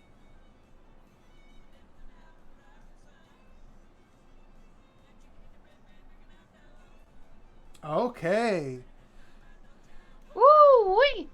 It's really well packaged, so it's not rattling around a lot. But from the weight of the box and from what little sound you hear, looks to be it's a box within a box, and inside that box is something is another box, and then I'm going to mail that box to myself. Sorry. No, that's good. Inside of that box seems to be maybe metal. It's it sounds almost like jingling something. You're not sure. Okay. I mean, she'd be familiar with that sound for sure. So, yes. Yeah, no, that makes sense. I think if anything, once she kind of recognizes that, she might jingle it a little bit more, shake it a little bit more. Now she's certain that there's not, something alive in there or something. Yep. I wonder what it is. Maybe it's coins or a necklace or chainmail. Might be chainmail. Could be. Interesting. Yeah, package like that could be many things, especially coming from a dwarf. He's a dwarf, right? Who sent you? Yeah. He's a dwarf. Yeah, could be a lot of things actually. could be a bunch of spoons. For I ham bet it's boning? spoons. Yeah, why not? Yeah, could be. Special ham boning spoons. Special ham boning spoons. I like that. That's nice. And meanwhile, the whole time she's definitely been shaking it still. But then she stops and realizes she's not really gonna figure it out anymore than she quote unquote has. She's now decided in her mind that it is spoons, ham bone spoons. Ham boning spoons. Perfect. Special ham bone spoons. Mm-hmm. Yeah.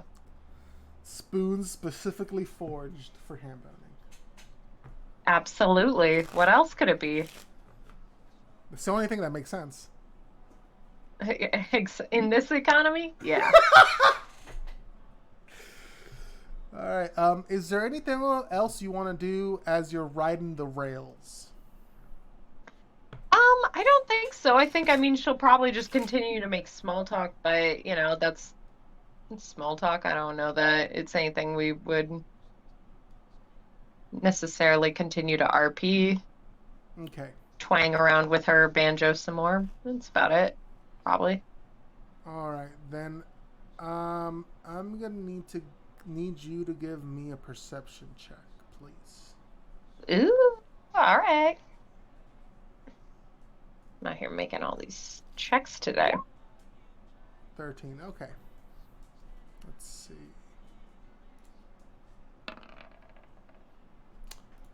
So, as you're traveling, Melinda's been nothing but kind. She actually gets off at the junction. So, right around here, she gets off and switches trains. Says, well, I'll see you later, Trixie Belle. It was very nice meeting you. It was nice meeting you too, Melinda. Feel free to write. I'll have someone else read most of it for me, but, it'll be nice. I don't know where I'll be, but right. She smiles and waves goodbye. Oh, yeah, I just realized you can't see it, but I've been waving this whole time. Great. To nobody. Okay. It's maybe like a day until you get to New Flaris. And it's easy enough to find the commune of Mildred. And soon enough, you see a halfling woman. Maybe 4 feet tall, 3.5 feet tall. She's wearing what looks to be a very nice sort of white dress. With a slit up the side, but not so much to reveal, more so she has more movement in the dress using that. You see her sort of running around talking to people, getting things done in this commune, and then she sees you as someone announced that you were heading in. She smiles and she says, "Hi there, I'm Rose. Very nice to meet you, Trixie Belle." Oh, you're Rose. I have a package for you, Rose. I was expecting that package. Oh, well, here you go. She gives it to her. She smiles and takes the package. You're gonna want to keep those in a really nice drawer, and I wouldn't polish them right away. I'd give them a few days. She looks at you a little confused, and then nods and says, "I'll make sure to follow those instructions closely." Okay. How was your trip down here? Was the train comfortable? Oh, yeah. I slept in a beautiful bed of hay and got to look at a lot of stars. A rat came and bit me at one point, but, I ate it. And there was a lady on the train named Melinda who I talked to. She was cool. A bed of hay? Oh, yeah. So you weren't traveling in the passenger car? What's a passenger car? Oh. She looks at you for a moment and says, "You know what, Trixie Belle? Why don't I help you board the next train?" No, it's fine. I don't need help climbing up. Trixie Belle, I insist. You're in my city. It's my privilege to help you. Okay. I mean, it's just, it gets a little fast once it really gets moving. Yep. Do you mind showing me the ticket that Thomas gave you? Does she have a ticket? He gave her a ticket. Did she keep it? Good question. I guess she might. Yeah, she would keep it in her like front pocket, I guess. So yeah, she pulls that out of her coveralls, and it's a little dusty, so she kind of wipes it off and then hands it over. Yep. She looks it over, and she's like, you get the sense that this is like a mother trying not to like just ruin the day of a child. Oh yeah, no, and Trixie Belle's definitely just standing there, like beaming, like she is proud she got all the way out here on her own. She hands the package off to someone, and then, all right, why don't I take you to the train station? All right, that sounds good. Okay, and so Rose escorts you to the train station, and she teaches Trixie Belle how to board a train with a ticket in the proper way. I don't really see why we had to wait in all these lines. Could have just been in the back sleeping by now. You know what? That's true, but... And then she opens, like, the door to your compartment where you have, like, a bed. And also, people are going to feed you every day. Yeah, this is a different way to travel on the train where the ticket helps you get on this way. Oh. Yeah. Well, somebody should tell my buddy Melinda about this, because I don't think she knew about it either.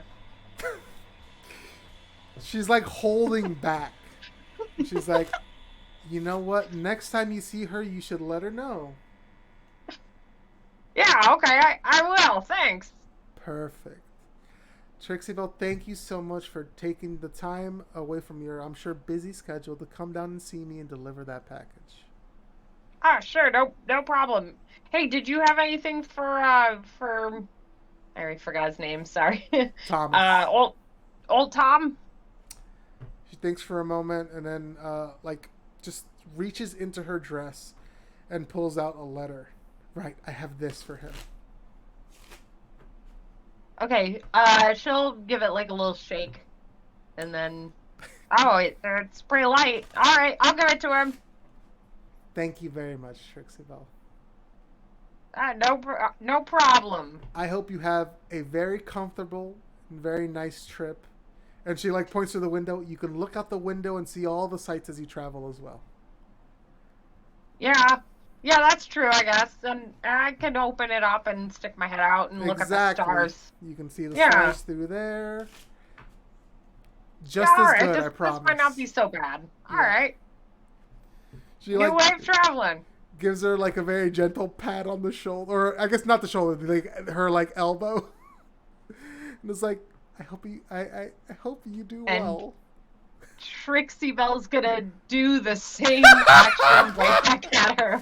So like she stoops down all the way and like pats a Rose on the elbow. Yep. Yes, you too. Mm-hmm. And she leaves you to your compartment. I think she's gonna kind of look around the room, give it like a once over, and then she opens up a window and sits down on the bed. She has not taken off her shoes. She has not put on any different clothes. She's just sitting on the bed, enjoying the breeze flowing through and all the smells and sounds and everything. Incredible. Yeah. Your trip back goes off without a hitch. You stop by Thomas's. He welcomes you in, gives you a big old glass of iced tea, and looks at you. So how did the trip go? Oh, it was really good. I slept in hay on the way back and in a bed on the way. I slept in hay on the way there and in a bed on the way back. Technically, both were beds, but one was definitely a lot more comfortable and not filled with bugs than the other. He looks at you for a moment. You know what? It was a good time. Glad you got on the bed the way back, at least. He sort of mutters to himself. Gotta make sure I explain everything to her next time. So successful trip. Good job. I appreciate that. Thanks. That Rose lady was really nice, and I made a friend named Melinda on the way out. I don't think she knew that you had to pay that you could have a room either. But I'll tell her next time she comes over. I told her she could sleep in my house. Anyways, Rose gave this to me to give to you, I think. And she pulls out the letter. Mm-hmm. He takes it, sort of just looks it over, and then tucks it into his pocket. Thank you, Trixie I tried Belle. shaking it, and it didn't seem like there was anything heavy or metal in there. It doesn't seem like a very fair transaction, if you ask me. No, don't worry. What's in this letter is worth it to me. Oh, that's nice. Just like what you did for me might not seem fair, but it's easy for you because you don't have to worry about your mind since you do these things for me, right? I think it's fair. Yeah. So it just depends on your perspective. You see, Trixie Belle? Oh, perspective. Yeah. And she taps her head and obviously definitely knows what that word means.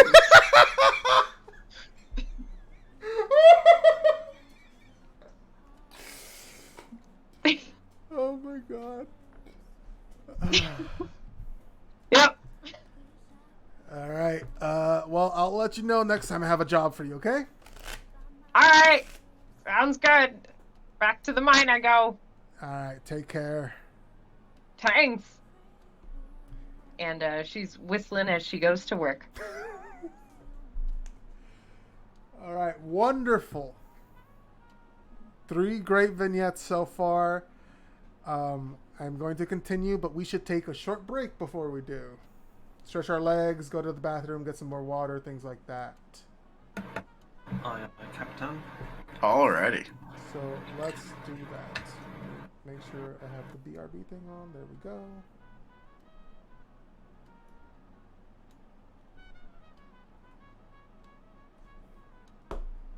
Yes, I will hydrate. Thank you.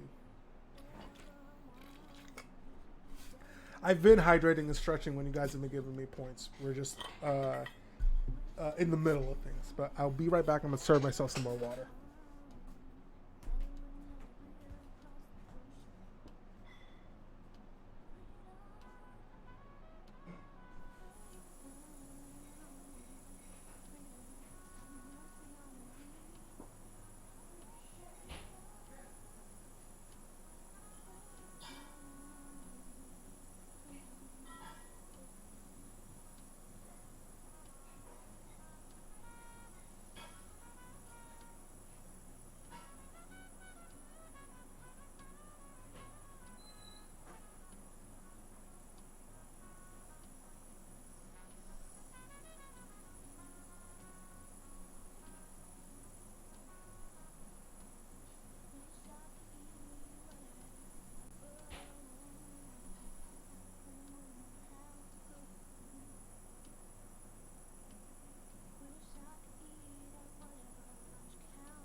Give me that tasty water.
All right, I've got cookies and water. I'm feeling it.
Hey, what's up, guys? It's Screw.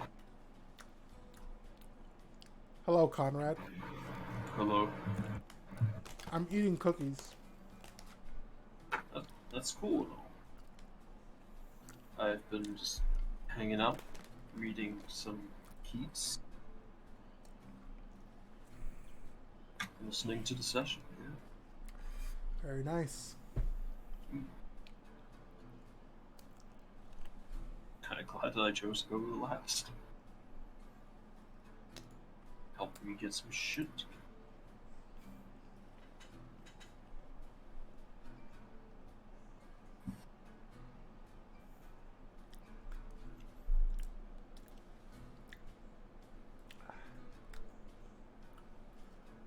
I'm eating some cookies my brother sent me from Peru, and they're so damn good. That's nice, man. I didn't know they're from Peru. Mm-hmm. What kind of cookies come from Peru as well? Oh, hey, thanks for the follow, Gibson. That's my boy Zach!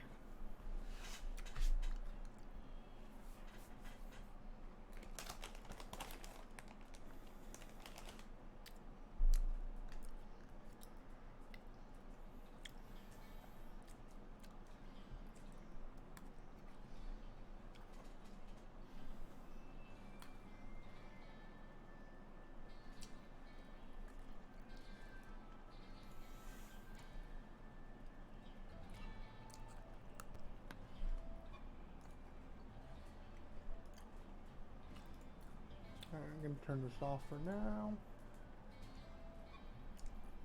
While we wait for everybody to get back in.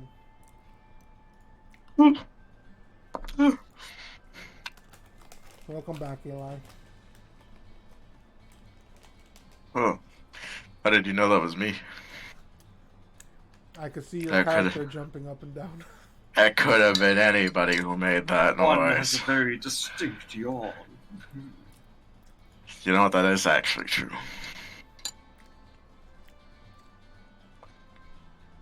Thinking about the primordial pouch.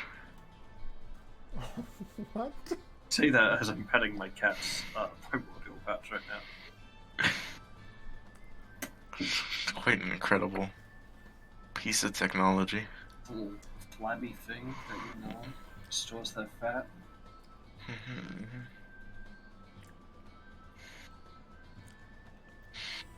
It's nice you have a couch that lets you lets you touch there. Some are very protective of it. Mm-hmm. That's true. Tully likes to scrap at me. But she's very kind with me and like doesn't try to bite me, but like she tries to bite the shit out of Cheyenne all the time. I'm not She's sure what jealous. it is. Mm-hmm.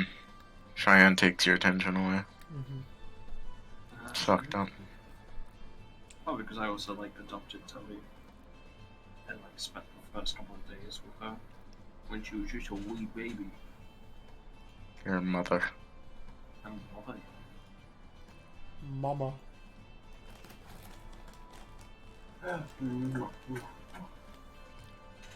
Also, Cheyenne like constantly tries to annoy the cats while I'm very respectful of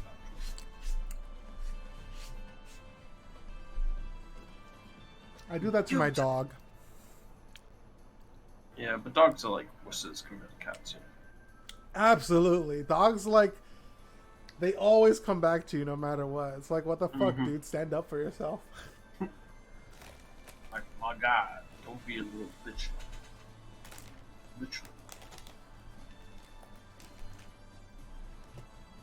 Like, even my cat Perlo, who I've had like, what, 14, 13 years or something like that, still hisses at me if I go over the line. She lets me get away with stuff that no one else can get away with. I believe it.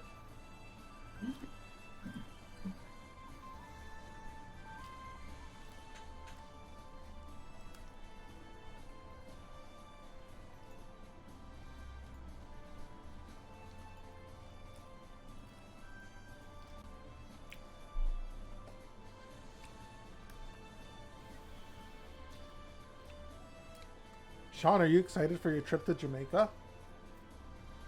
Very, very, very. I'm glad to hear that, man. You need some time off. Mm-hmm.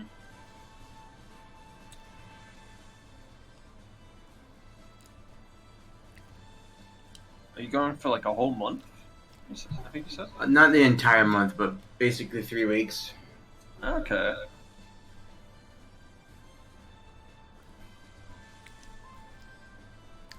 I should ask, will you be able to play from there? It's okay if you can't. No, I will not be playing. Okay. Good to know. I think since it's the start of the campaign, we'll wait for you to come back.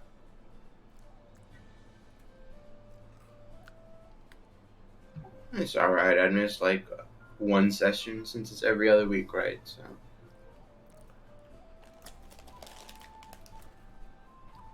Is it every other week? I thought we were doing It's it in every other week. Oh, I don't know why I thought that. It's fine. It used to be every other week. Podcast is every other week, Sean. Right. John, you're gonna be back for the podcast, right? It's this Sunday, so I think so. Is it this Sunday? Yeah.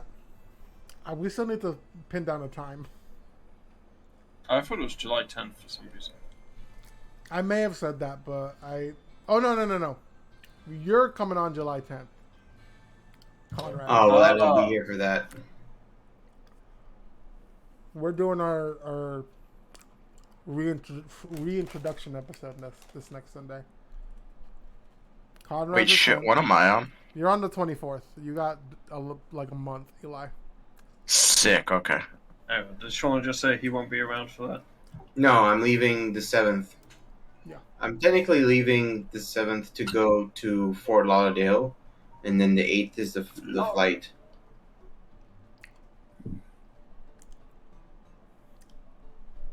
Do we need to reschedule? Or No. no? No. Okay. Because we still have Kat joining us, so it'll still be 3 of us. I don't think I've ever met Kat. Yeah, I think last time you did it with Sean, right? That's true, yeah.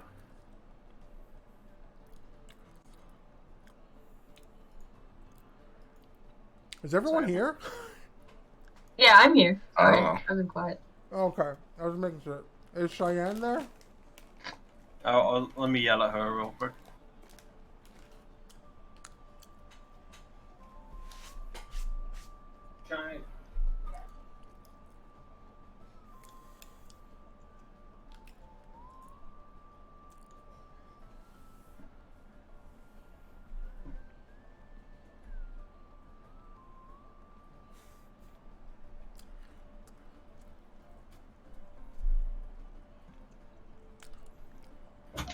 Everybody hear me now?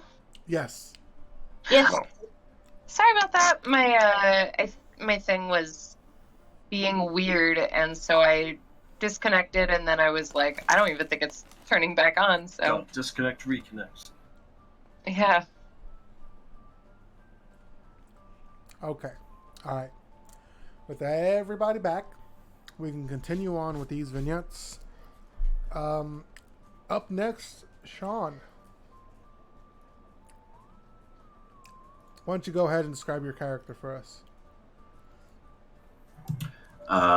Lady Sophia Anya Kanovgrad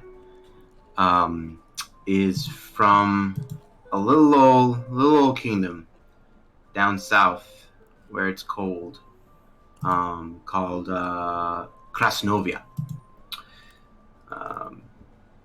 This place is actually from the ancient era, pre-apocalypse, and they are a kingdom of vampires, but not the vampires you probably know of that your Gram told you as a bedtime nightmare story.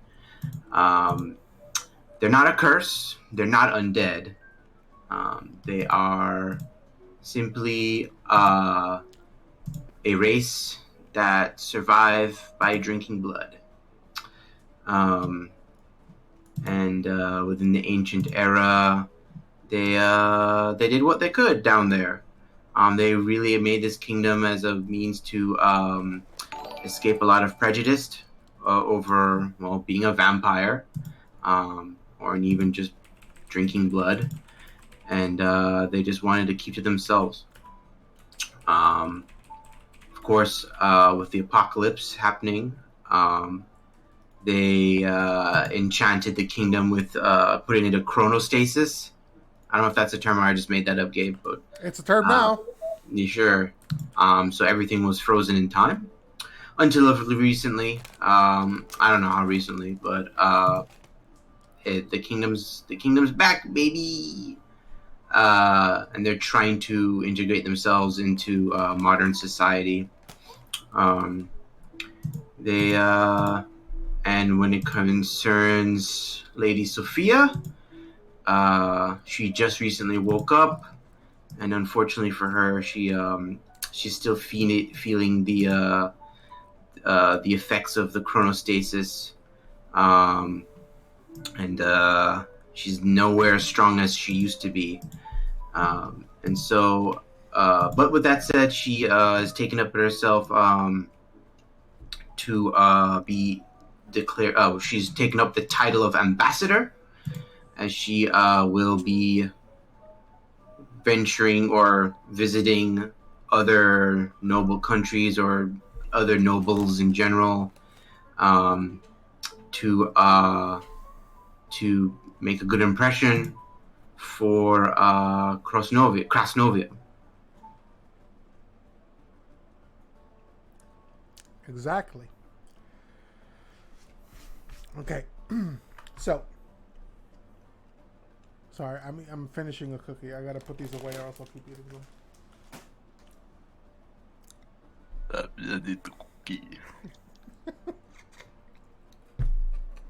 God damn it, Eli. Sorry. It's fine. So, Sophia has been sent on a diplomatic mission by her queen. This diplomatic mission includes reaching out to the current civilizations and basically trying to set up communication lines with them. Trying to be able to make sure people know about their existence and see if they can be integrated into this new world, so to speak.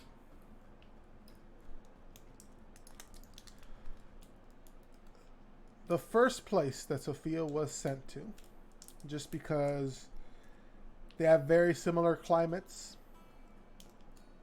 and therefore can have similar exports and things like that, many different ways to sort of relate to each other. That's the word I'm looking for. was the hold on. The Federation of Dwarven Families up to the north. Here's a question for you, Sean. How would Sophia approach trying to set up this meeting? What is the communications of this world? Do we only send letters, mail? Yeah, couriers and things like that. There's mail. It's with the rails system. It can be very quick, much faster than with like just a regular courier. So first thing is establishing communication via courier mail, to gain permission to seek a meeting for between ambassadors as a means to form a connection with the two nations.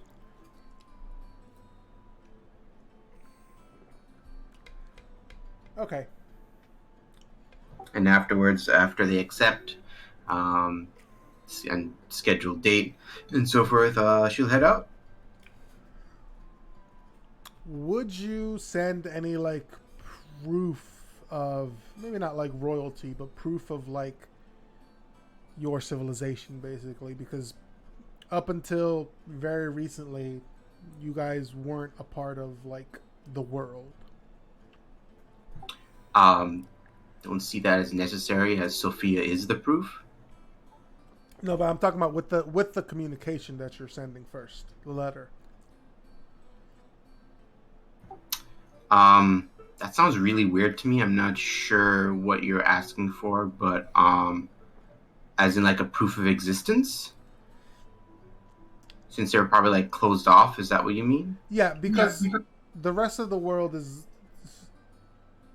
they don't know about the existence of King of Grad or the kingdom or the queen. You guys have been secluded out here, and basically you recently woke up, and now you're trying to basically set up all this communication with all these different civilizations, and getting a meeting with somebody of like the aristocracy or the nobility or anything like that. Like, you have to give some sort of proof. So even if like they don't know you exist, like noble seals or like a letter of something like that. Gotcha. Well, let's see. I think she'd probably, maybe from the talking with other royalty and such in Krasnovia, like maybe something really old to prove that they are from the ancient era. Maybe like some kind of rock or maybe a book of some kind, and we can package that as a gift to them. Okay. Oh, you know what? Fuck any of that. The wine. Send a bottle of the oldest fucking wine. Like, yeah. Very nice. Okay. Yeah. You've at the very least, gained the interest of these people, sending a bottle that old. And they accept your invitation out of curiosity, if not anything else. So, I would say the best way for you to get there would be to take the rail. In the old world,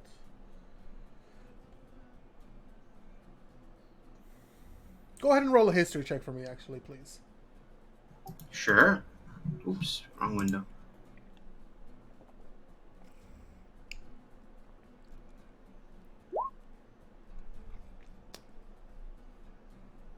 By the time...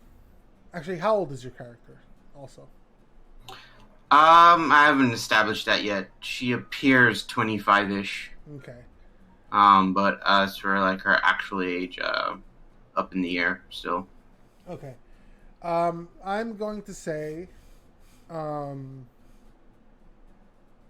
I don't want to make any definitive choices for your character. You're well learned enough to be able to figure it out how to travel by rail and get on a train and book passage. It's just gonna take you. It's gonna be a slight delay getting there, so you're gonna be maybe a little late heading to the meeting, but you'll still get there. I would say to prevent this anyway, Sophia would definitely be leaving way ahead of an advance because that's just common courtesy. So if Gotcha. any chance of mishaps or even an accident, she would be there a couple of days early. If any conflict, it's her getting there too early. Gotcha. Okay, then this is what I'll say. You get there like the day of, like in the evening is when this meeting is supposed to be. So like you're there the morning of, basically. Gotcha. So a little pressed because you'd like to be earlier, but you're not late yet. So you arrive in the city of, well, it's going to be the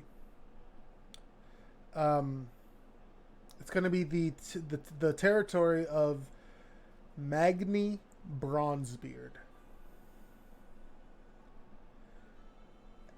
And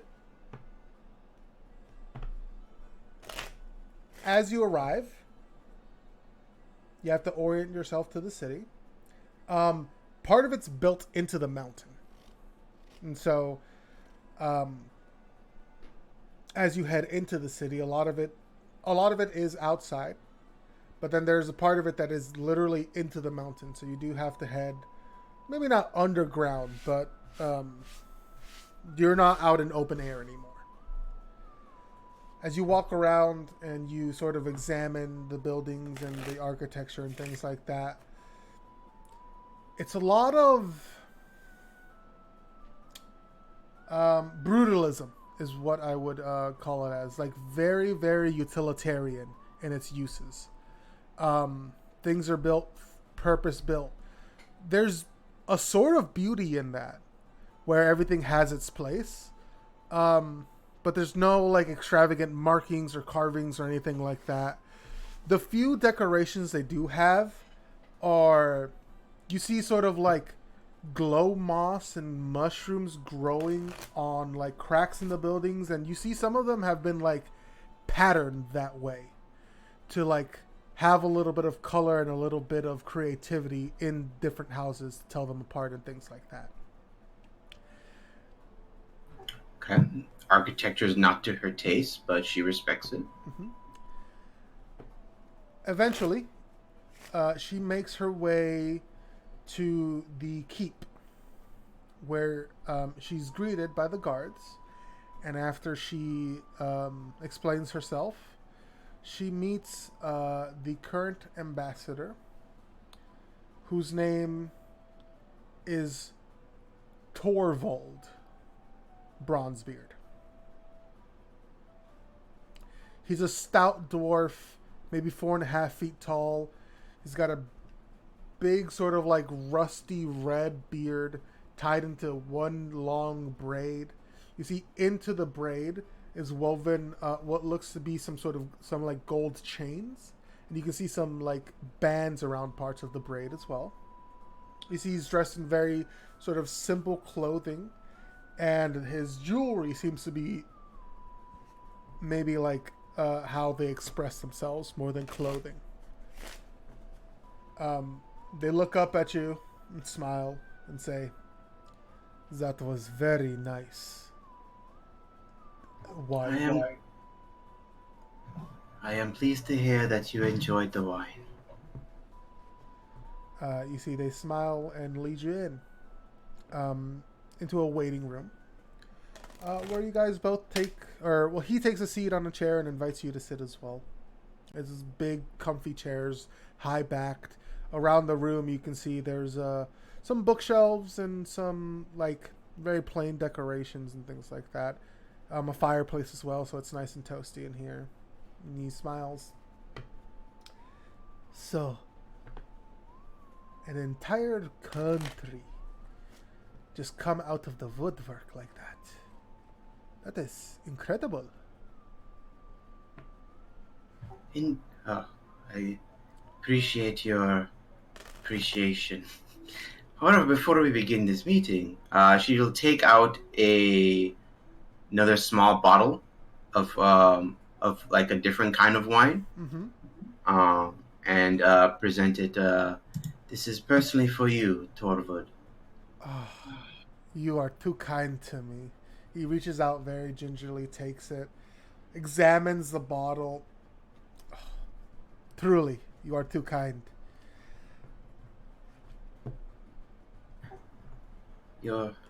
And she'll say like, well, as impressive as it may be, the kingdom of Krasnovia, we pale in comparison to, I'm sure, many other tales you've heard from the ancient era. We are a kingdom founded by those who were mostly seeking simply peace. You see, he nods. That was going to be one of my questions, but still, you are very important. The amount of knowledge you have of history. We now have an insight into what the world may have been before the sky fell. Absolutely. We do hope we can contribute in those ways. We certainly have our library in the main castle of Krasnovia still stands, as well as the library in my own duchy, my own castle. You see, he looks a little impressed at that. Very impressive. So, what is something that you wanted to accomplish with this meeting? Well, firstly, is an introduction and a proper means for everyone to know of, well, our existence, but most importantly is for global trade. Of course, you can see that we have fine wines, and we produce vodka and whiskey besides that, but we have many other things to offer. And of course, the knowledge you speak of.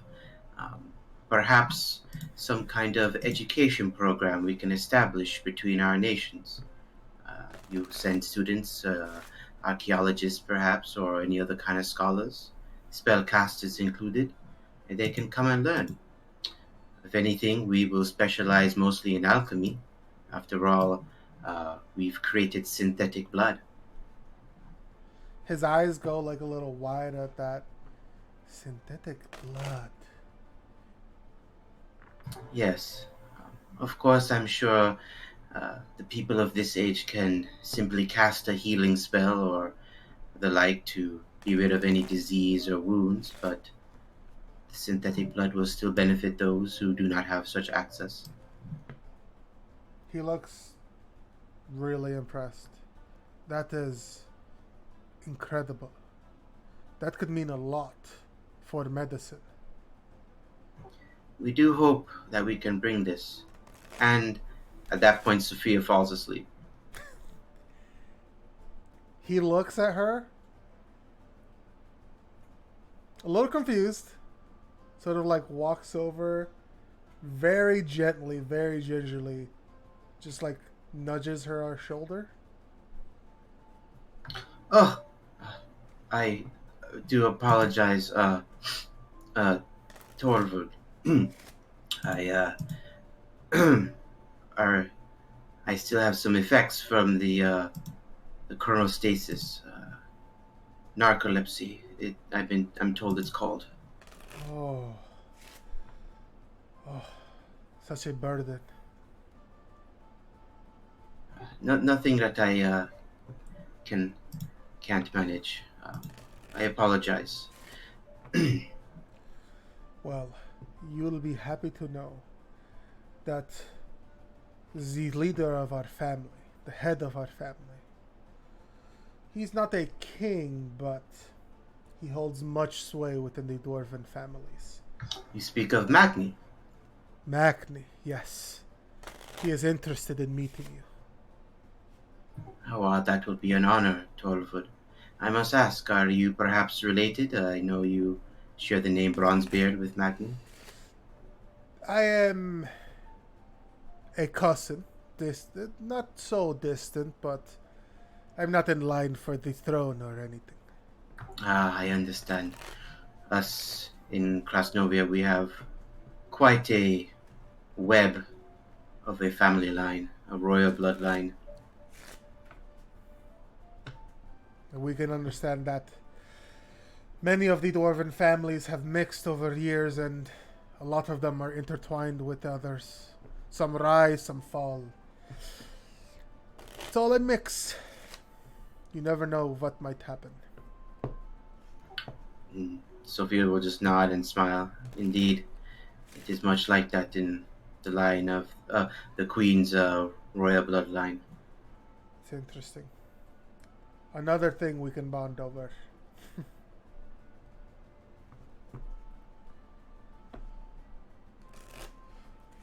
Well,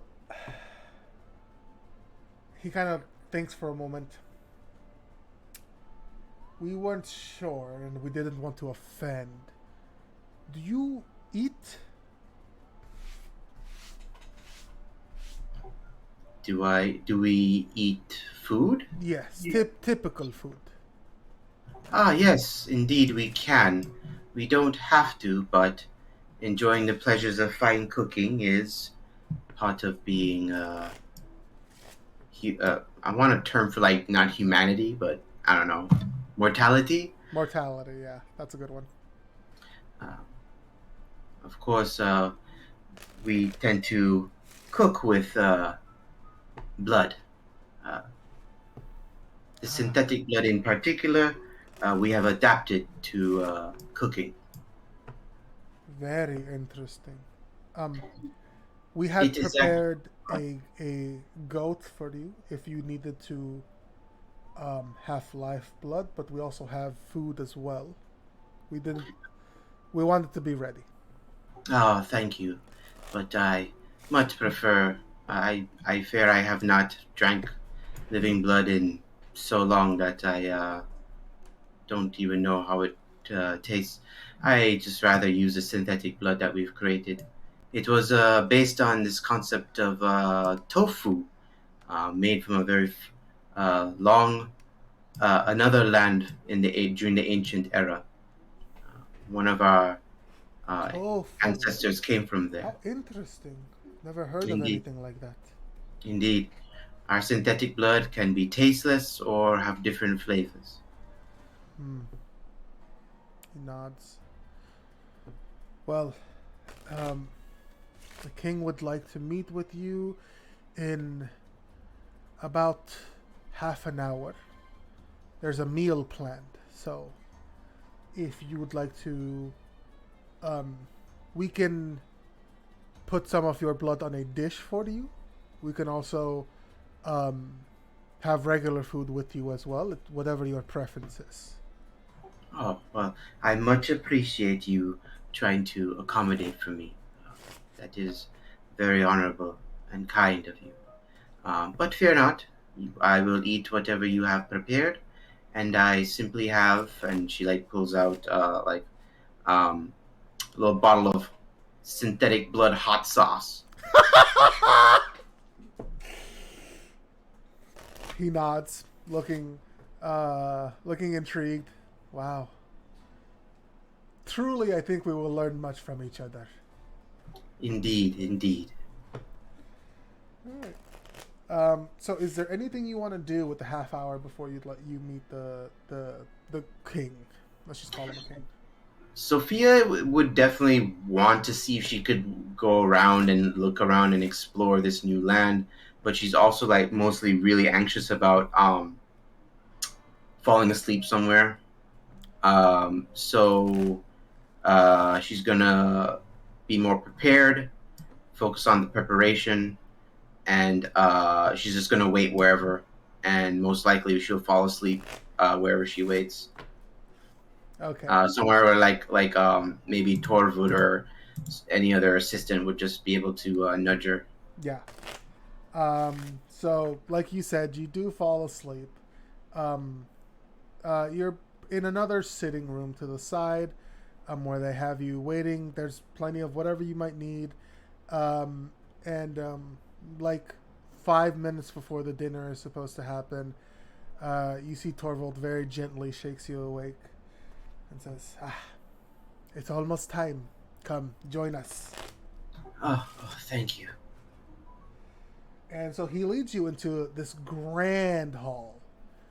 Huge, you can see this room carved right out of the mountain. Huge ceiling. You see large crystal chandeliers hanging from it. You see this large table in the center that's filled with what you think are flowers. And then upon closer inspection, they're perfectly carved bouquets of flowers from stone. They look like flowers. Their petals are as thin as flowers, but they're stone. Very impressive. So this is definitely on the other side of the spectrum compared to outside with the very efficient utilitarian design, Yes, right? yes. Like you can tell by the layout that still like affects it. Like planning wise, the keep is very easy to navigate, but there's a lot more decoration inside. Yes. Okay. So you see there's a bunch of dwarves. Many of them have that sort of rusty red colored beard. But there are also dwarves with different colored beards. Black, white, blonde, brown, whole mixture. And you see at the head of the table, there's this dwarf standing about 5 feet tall. He's got what looks to be a golden circlet on his head. And he seems to be wearing, once again, regular clothes. But his beard is in 7 braids. And each braid is as intricately woven with like golden chains. And you see some of them have like glittering diamonds and gems and things like that into each one.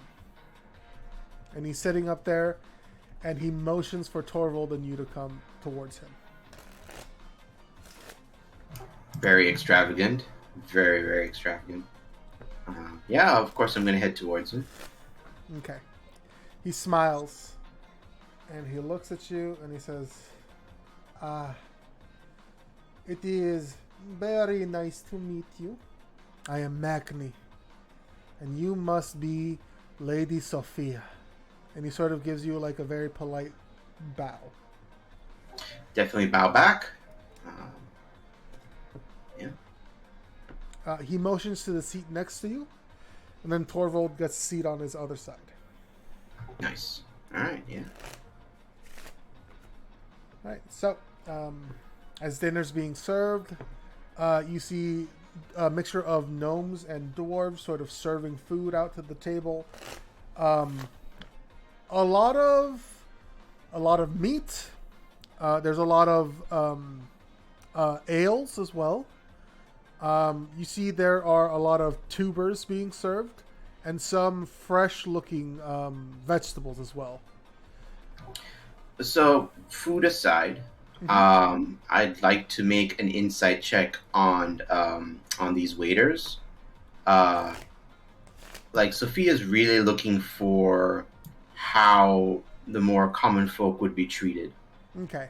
Especially in comparison to Mr. Shiny Beard over here.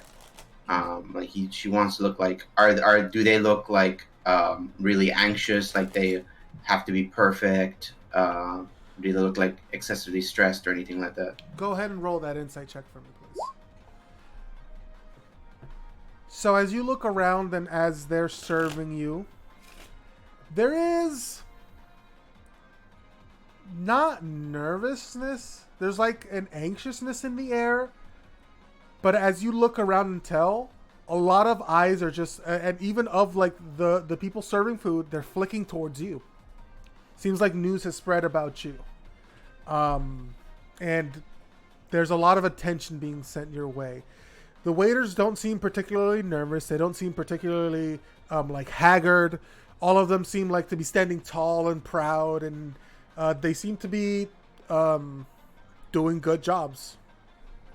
This is good. We won't bomb this place.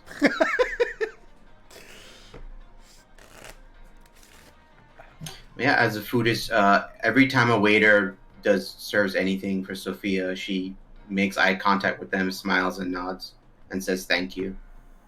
You see all of them very politely nod back, answer any questions you have, and they say thank you as well. And so once people start eating, there's a lot of talking going on, and you see Magni turns to you. So, tell me about your queen. Queen Anya Isabella Karnovgrad. She is the founder of our kingdom and has ruled with us with a with a stern but wise and kind, I don't want to say fist, hand. And as I mentioned to Torvald, speaking of different of our families, she's my great grandmother and godmother. He looks impressed. Wow. That family line must be very long. Indeed, but well, given our aging, given that we don't need to worry too much about aging, we can certainly enjoy the wisdom of our ancestors, and of course, the grace of Her Majesty. You see, he's thinking about something, and then eventually he says it. Do you have children like other races? Yes, we do. Okay. Once we are born and we mature, once we reach maturation age, we no longer we will no longer age, unless of course under severe stress. That's what will bring the wrinkles. He kind of laughs at that, nods.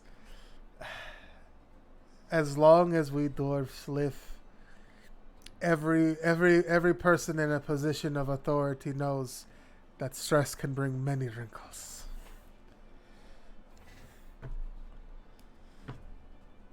So, as you guys continue having dinner, small talk, keeps asking you a little bit more questions about your homeland and answers any questions you might have about his.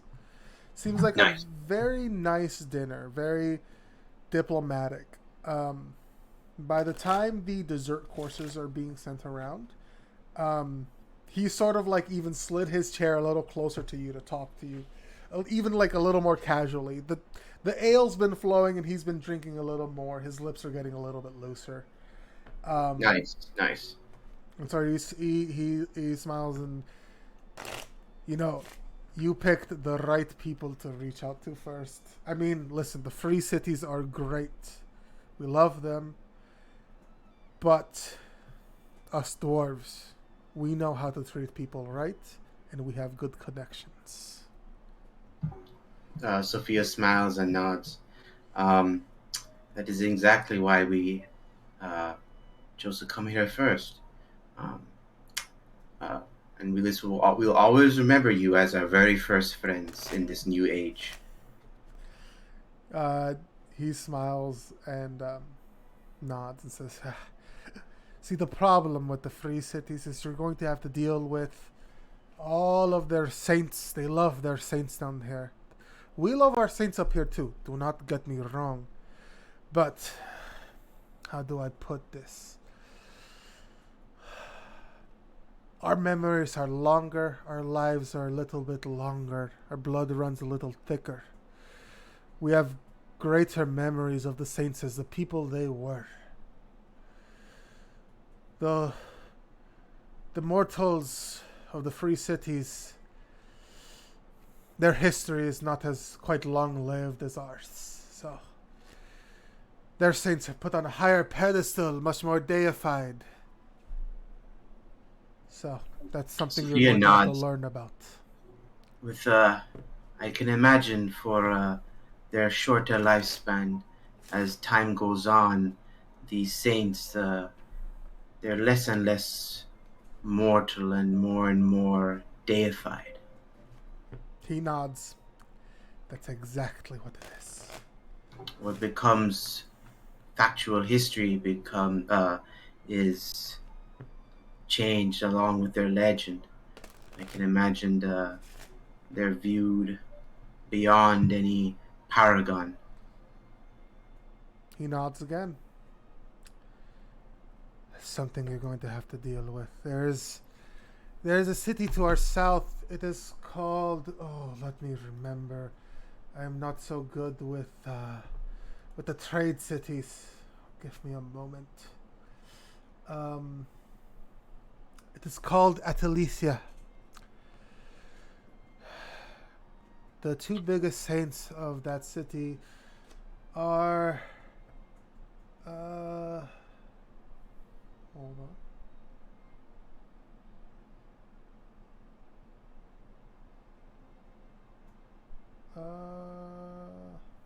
I gotta find it. Hold on. I forgot, and I came up with them.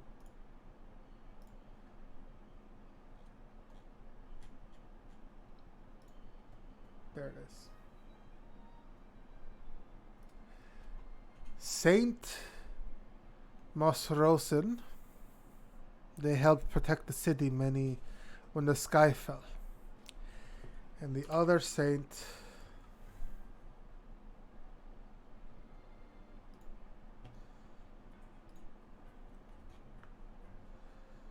Saint Dremergol.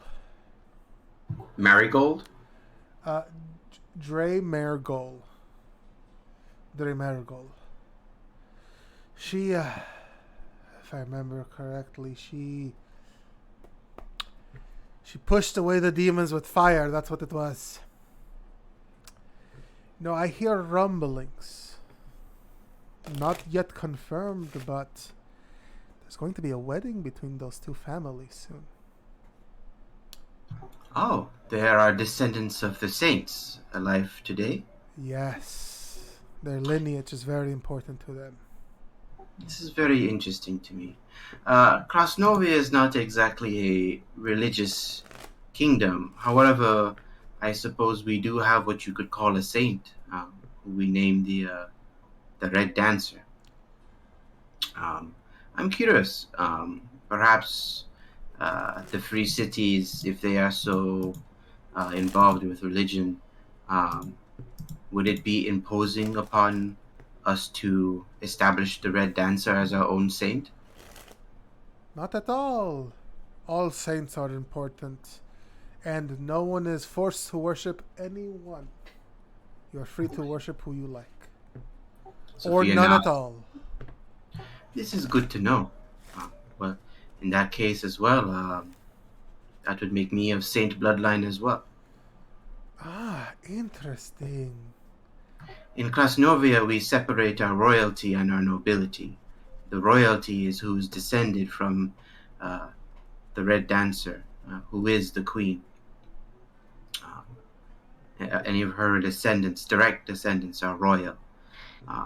Nobility is a meritocracy.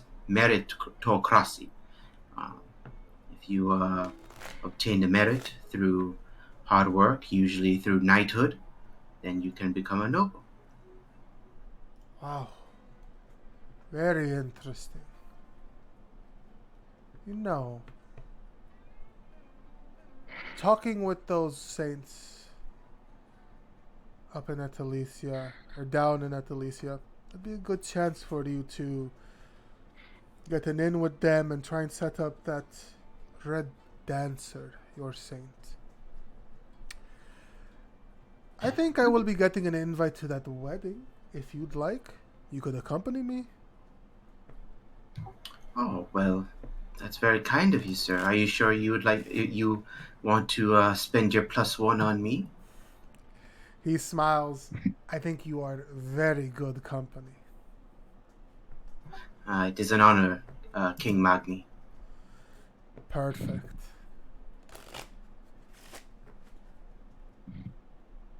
He sort of gives you a smile. His eyes are slightly unfocused. Not it's hard to tell, but like he's looking at you enough that you can tell his ale's hitting them, and you know for a dwarf that is a lot of ale.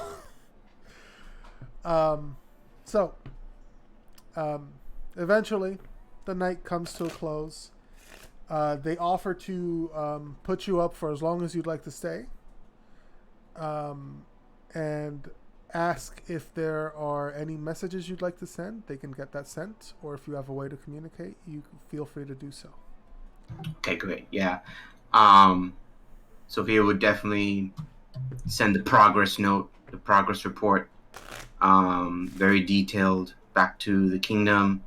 And she'll basically everything they conversed about, even how they their bodily reactions to it all, and so everything seems positive with the king and with King Magni, and talking about the free cities, and she makes a note refer about the Red Dancer perhaps establishing some form of religion in Krasnovia.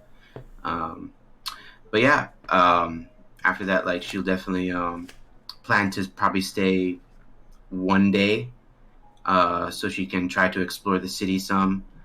She'll request an escort, perhaps Torvald, if he's available, just in case she falls asleep or something. Okay, yeah.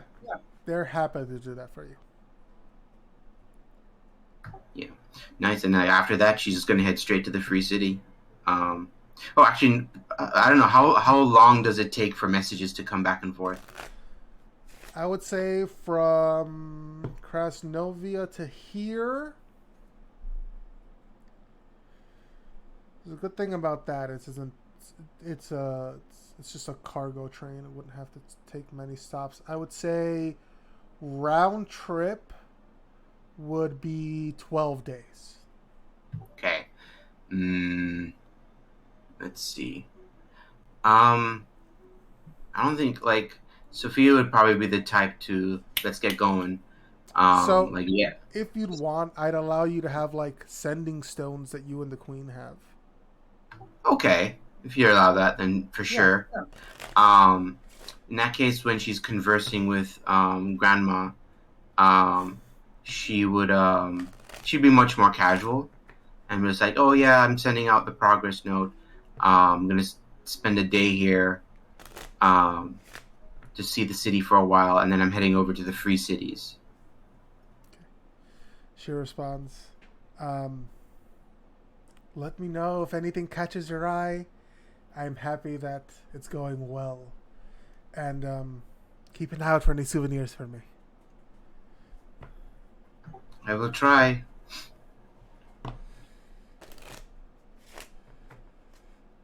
Maybe I can find a recipe book for you. Oh, that'd be wonderful. Okay. Yeah, that's about it then. So she plans to just spend a day on quote-unquote vacation and then head straight to the Free Cities. Okay. All right. So after that, she'll head to the Free Cities. And oh, wait, hang on. Yes. Sorry, I forgot. Magni's going to this wedding, right? Yes. He can meet you there at the Free Cities. Okay, let's do it that way then. Yeah. I want to go with him. Don't want him getting too attached, you know. Exactly. Okay. Yeah, and that is a good point to stop your vignette, Sean. Hooray. Okay. And last, but certainly not least, we have Conrad. Best for last. Yes. What's up? Go ahead and describe your character a bit for us. So my character's name is Keats Orgrance. He is a Kalishtar, a human that's got like connection to the dream realm. He on his 20th birthday, he's currently 21, but on his 20th birthday, he was visited by the goddess or saint of language and arts known as Nassor Gaiman, who told him that he has to write a poem that will change the world. Only problem is that he is a carpenter's apprentice, well, former carpenter's apprentice, and he has no idea how to write a poem. So that's been his life for basically a year of just like dealing with this news.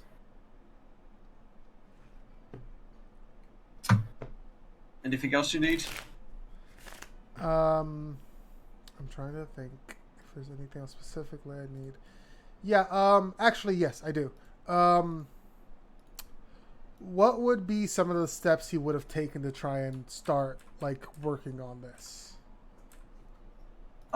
He probably would have looked up or just gone to a library's a thing. He probably would have gone to a library to see if there's a book on writing poetry.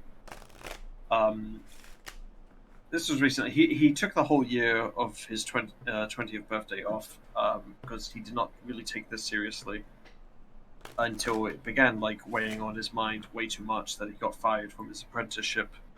And then he was like, okay, well, I've got all this free time. I might as well look at this poetry nonsense.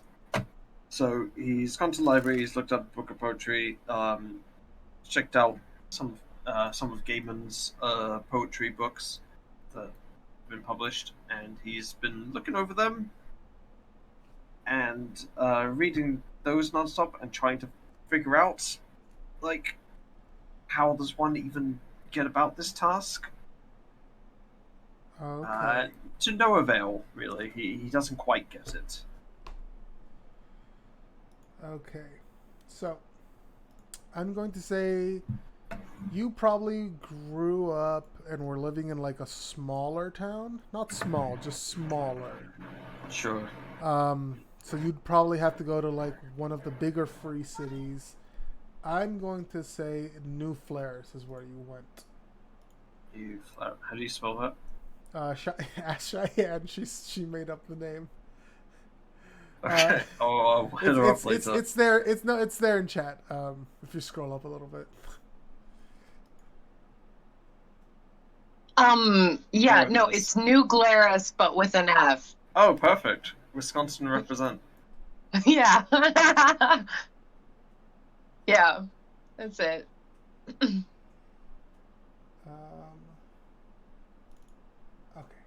I know who you're gonna find in the.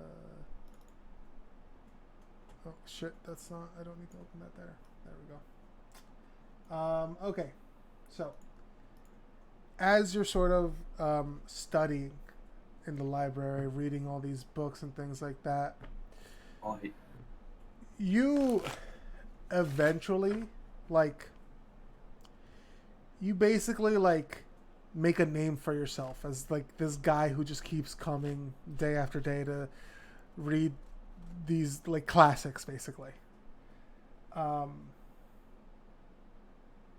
eventually, coming up next to you, you see a it's a half elven man who's smiling. He looks a little timid, and smiles, and says, "Are you a fan of Are you a fan of his?" Of Saint Gaiman, I suppose you could say that. Yeah. I've always found his work so inspiring. He did so much with so little, you know? You know, I'm going to be frank. Honestly, I don't know. Do you mind explaining that? He sort of just looks at you a little confused, but nods. Yeah, like you know, the legend goes he wrote all these when the sky was falling to help people look forward towards the future, to help give them hope. I just it's something incredible that he was taking inspiration and be able to see like beauty in the world even though so much wrong, so much darkness was happening around him, you know? Yeah, absolutely. It's like they say, a thing of beauty is joy forever. He smiles at that and takes a seat next to you and says, have you ever watched a performance of his play, Stardust? Oh God, he does plays now, does he? Oh, yeah, he's done plays, he's written a couple of songs, poetry, and books. No, because I was told they did poetry, so I only ever really focused on the reading their poetry. Oh, okay. How long are you in town for? Do you live around here? Yeah, I live with me mom and pa. Oh, okay. So every summer they put on a community theater and they do a lot of St. Gaiman's plays. They're going to show Stardust in a few days. I'd love to take you. Sure. I mean, I've got let go from my job. I've got nothing else going on. Oh, yeah, sure. Might help me glean a further understanding of Saint Gaiman. He smiles and looks very pleased with himself. Perfect. Okay, so let's meet here in 2 days. Say 5 o'clock. 5 o'clock at the library. Sure. All right. Go ahead. Sorry, can I ask for your name? Absolutely. It's all Leander. What's yours? Leander. My name is Keith Dylan Orgrance. Pleasure to meet you. Beautiful name, Keith. Reaches out to give you a handshake. Shakes their hand back. I get by with it, yeah. All right. Well, I'll see you in a few days then. It's a date. And he winks and he walks away. Yeah. All right. So. Do you place rhyme? I don't know.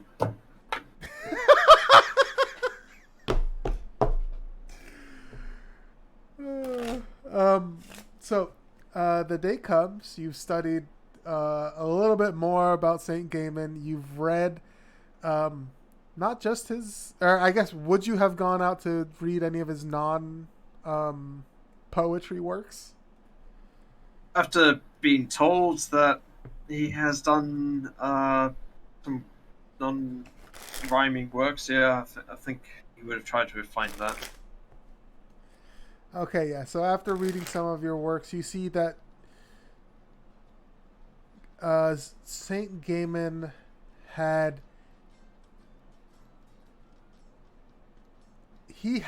a strong affinity towards mythologies. A lot of his work, there's a mythological aspect to it. That's something that you noticed that stuck out to you. You also notice that morality plays a lot in his work as well. There's a clear sense of right and wrong. And many of his books or plays or poems don't have that, but the ones that do, it's very, very strong. Interesting. So, the day comes, and as you're waiting at the library, you see Oleander come up towards you. You see he's wearing very nice tunic, breeches. He's got a small satchel at his side, and you can see he's got what looks to be like a cloak with like embroidery around the edges. And he smiles and he says, good to see you, Keats. Likewise, Oleander. You alright? I'm doing great. Is that a fancy coat you got on? Just in case it gets cold, you know? Sure. Why? I mean, I never take my coat off. He nods, and he takes your hand and leads you towards the theater.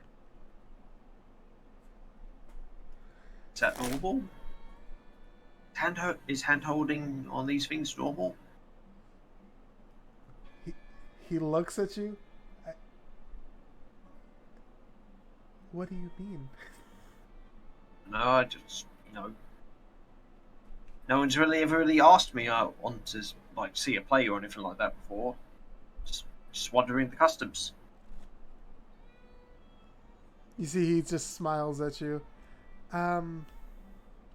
It can be normal. Depends on why you're at the play, but I mean, we're here to enjoy it together. So if you want to hold my hand, you can hold my hand. Got no complaints against it. I was just curious if anything. Okay. Yeah. So it's an outdoor theater, lit up. You can see there are lamps and you've seen these around town all over. It's like little contained globes of light. You know that they're magic. You don't particularly know how they work, but they work. Yeah. You see, he grabs you guys some snacks, and sits down. Finds you a good spot, not too far away from the stage. Cool. Keats has this white leather-bound book ready with a quill, ready to take notes of the whole thing. And the play starts.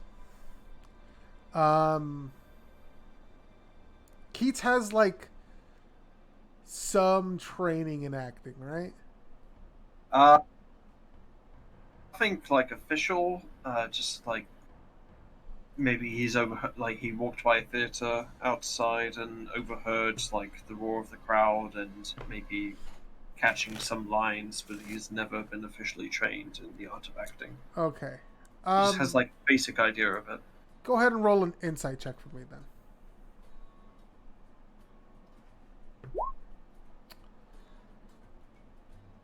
Something about this play, the actors feel like it's a new experience for Keats. He's never been one to do anything like this before. This is all new to him, and this one hits him like a ton of bricks. Now that you say it, this is probably the first play he has ever seen. Yeah, this hits him like a ton of bricks. Everything. The acting, the sets, the crowd itself. Out of character, it's a community play. They're doing their best. Yeah. There's like a couple actors who are a little bit better than the rest. But all in all, it is they're trying. I'll say no, like some of my favorite experiences of theatre have just been like small community plays. So this works. It's great. Yeah, no. But for Keats, it is especially effective on him. And part of him inside, that message that he received made him feel a certain way when he first received it, and might have been lost, and now it's maybe more of like a guilt thing or like a responsibility thing. But this play has him understanding what he may be able to accomplish.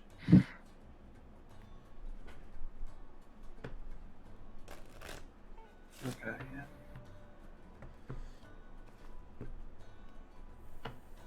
As the play comes... Oh, no, go ahead.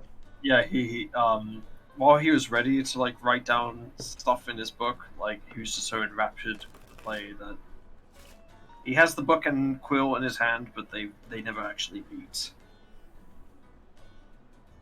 He's just watching the play the entire time. Yep. You further. As the play comes to a close, You look next to you, and you see Oleander has just sidled up completely next to you. He's got one arm around you, and he's sort of just leaning on you a little bit, watching the play. And once there's a curtain call and all the actors bow, he sort of looks towards you.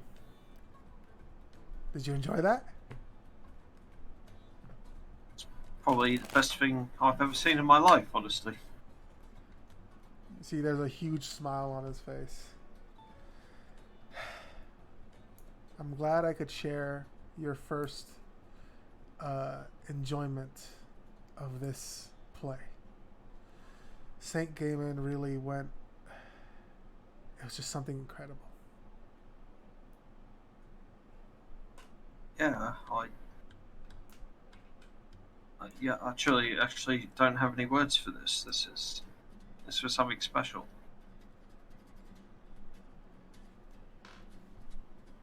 Can I ask, like, why you asked me to come to this? You see, he looks at you. Well, I go to the library a lot. I'm a student, actually, so I study there a lot. And I just saw you day after day reading those poetry books. You looked like you were looking for something. I wasn't sure what you were looking for, but I don't know. Part of me did kind of make up this image of you in your head. Some writer trying to find inspiration, or some poet who was looking for the next thing that would move hearts and minds. But after meeting you and talking to you a little bit and sharing this experience with you, I'm glad I talked to you. Yeah, no, you're not too far off, honestly. Yeah? But, yeah, no, I was... I don't know, I've never been... Sorry. Never been one for poetry before, but something that popped into my mind one day, and I've been trying to find a way to actually get around writing it. And yeah, I guess I was looking for inspiration from St. Gaiman. You see, he smiles. I'm glad you were able to find something.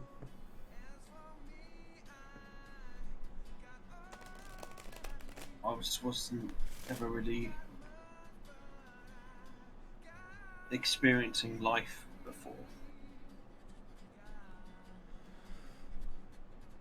For me, I study a lot and I don't have a lot of free time, but I love going out there and seeing what the world has to offer and meeting new people.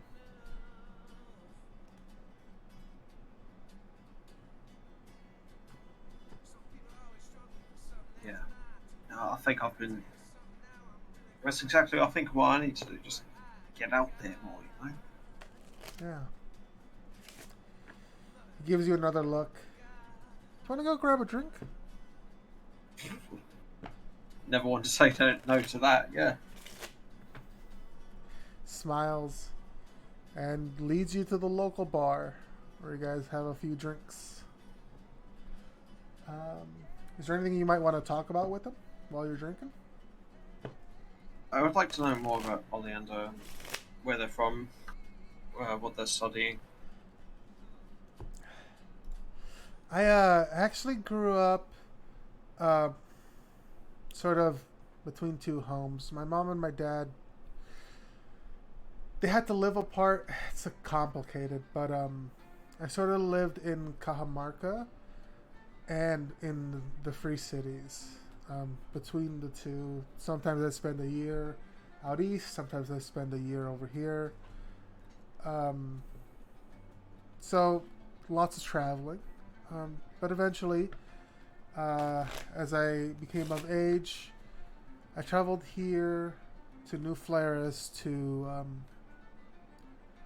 learn magic. I'm studying to be a wizard. Oh, right. How's that going for you?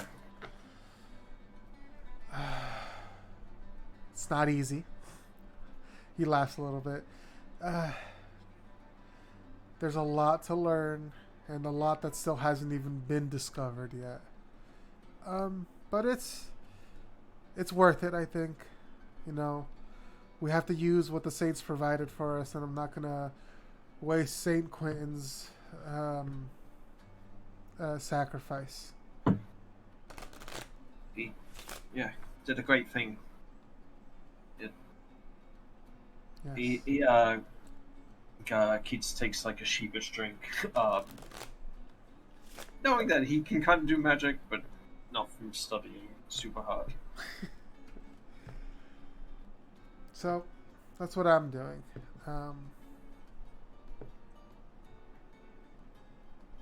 And you know, what I want to do afterwards is I want to help. It's gonna sound silly. I want to learn how to do illusions and how to help make plays come to life even more. Oh, like stage effects and whatnot. Yes.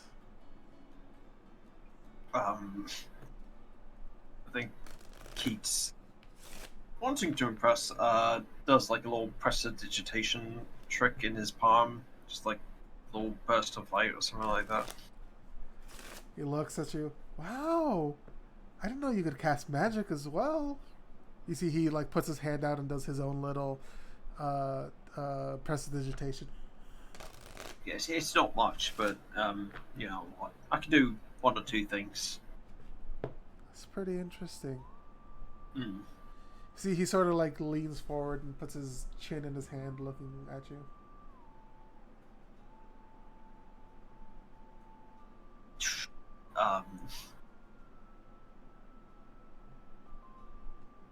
You haven't been on many dates, have you? This is my first, if I'm going to be honest.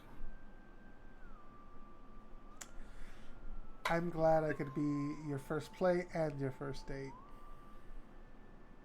Well, no, oh gosh, of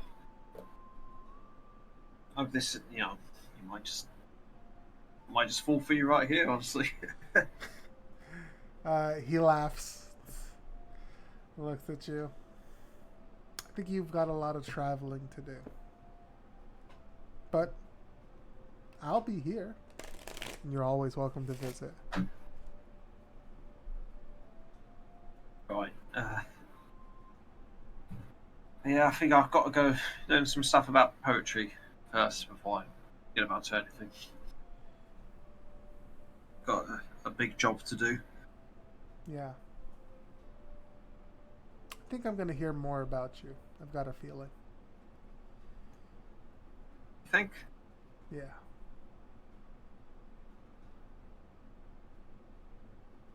Can I confide something in you? He looks at you, sort of like tilts his head a bit. Sure. Sure. It's the reason I've been reading up on Saint Gaiman and all that. And this is going to sound stupid, but like they actually visited me last year. I had like a vision of them. You see, there's a moment where he's reading you. He's looking at your eyes and listening to the way you speak. And then he says, "That's incredible." Right. Yeah, they told me, they instructed me really that to write a poem that will change the world. And well, I was a carpenter's apprentice. I don't really know how to do poems or anything like that. So that's why you've seen me in the library, writing, studying, and all that. Apparently, that's the job I've been given. He sort of looks at you. I think a carpenter's apprentice is the perspective that we need to hear from.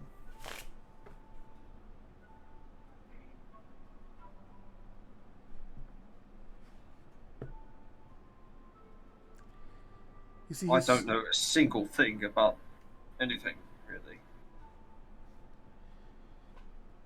You see, he sort of slides his hand out towards you and just places it on yours as you're holding your cup.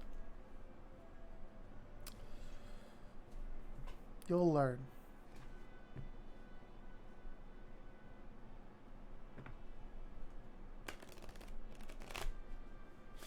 Well, you're a much more learned person than I, so if you know a way to help me speed up my learning process, I'd greatly appreciate it. You see, he looks at you and he gets like this little grin on his face. I can teach you a lesson tonight if you'd like.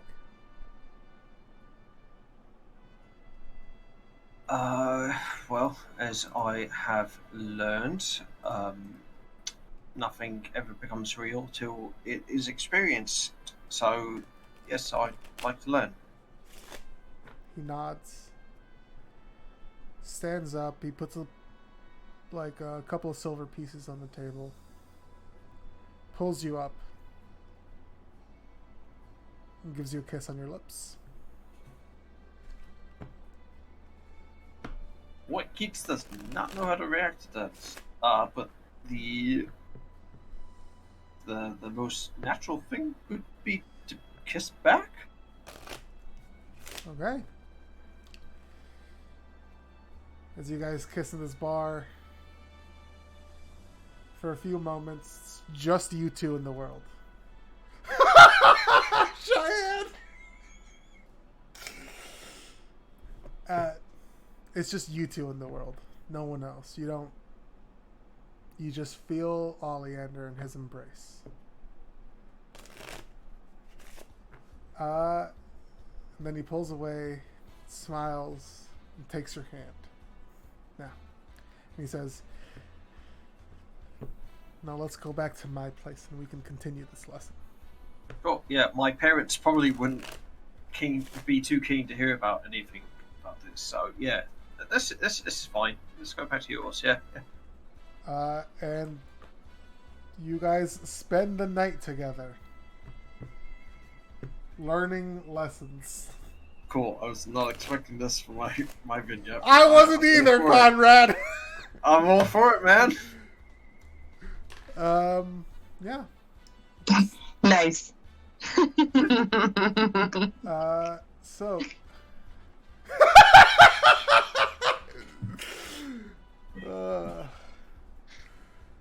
so you wake up the next day together. He makes you breakfast and he says, I do think you should travel.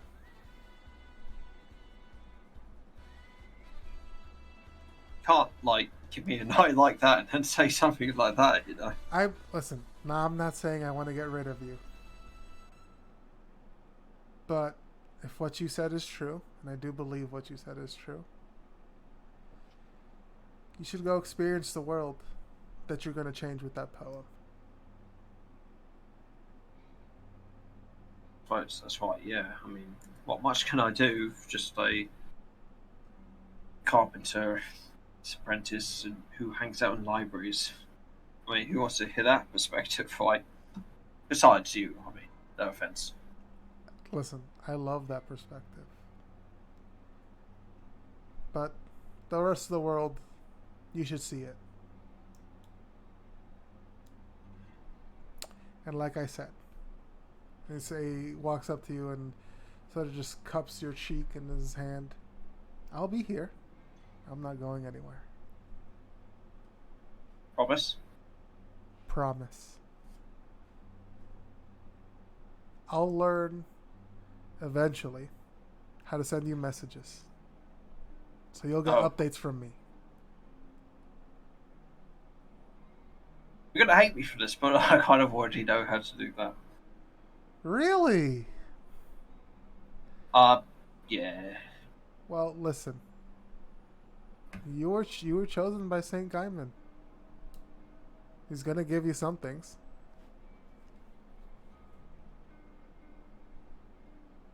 Well, maybe I'll persuade him to help you learn that same message too. He smiles, gives you a kiss on the cheek. So, I don't know when you plan on leaving, but while you're still here in the city, you know where I am. We can spend time together all you want. I'll find reasons to come back. The travels, I'm sure. He nods. Alright. Well, I want some breakfast, so it's not going to make itself.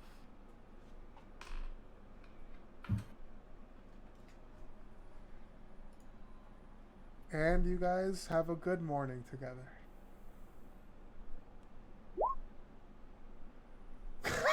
Wow, happy Pride, everybody. Happy Pride, everybody. That's the end of your vignette, Conrad. Cool, yeah, that's the top right there. Oh no, I thought you were the bottom. Listen, was never confirmed. No, Keats was the top. Oleander's like a fucking bottom for sure. Our bottom. Keats, no. It's all about speed. That's what it is. It's Keats is a service top, and Oleander. What's your deck score, bottom. Keats? Let me roll a d20. Oh my D100. God. 41.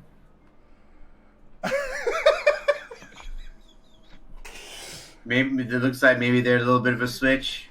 I was not planning on having gay sex with Conrad live on streams, but here we are. I'll say, like, I've initially envisioned my character just, like, being ace, but then this happened. Gabe, you worked your magic, I guess. I guess. I don't know if you saw my comment, but all these hotties, and Conrad's the first one to get caught, huh? Shake my head.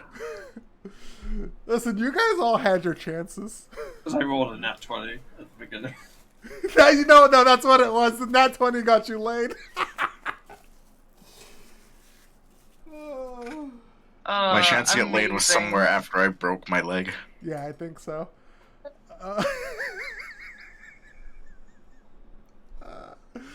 Did you guys enjoy that?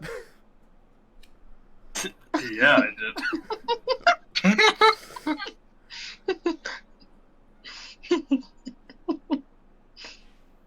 Yeah, these were good little intros. I liked it. Yeah, it's good. Yeah, I wanted to give you guys a chance to like get to know your own characters a little better. So, why'd you make me fight something? I you committed violence you're the firepower. Listen, you rolled a nat 1, so you fought something. Conrad rolled a nat 20, so he got to fuck something. What the fuck? That's the rule of D&D. Makes sense to me. Just fire, you idiot. Oh my god. Oh goodness.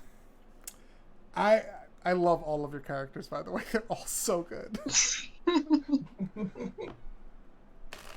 Love me for now. Wait till I get deeper into the roleplay. You'll learn to hate me.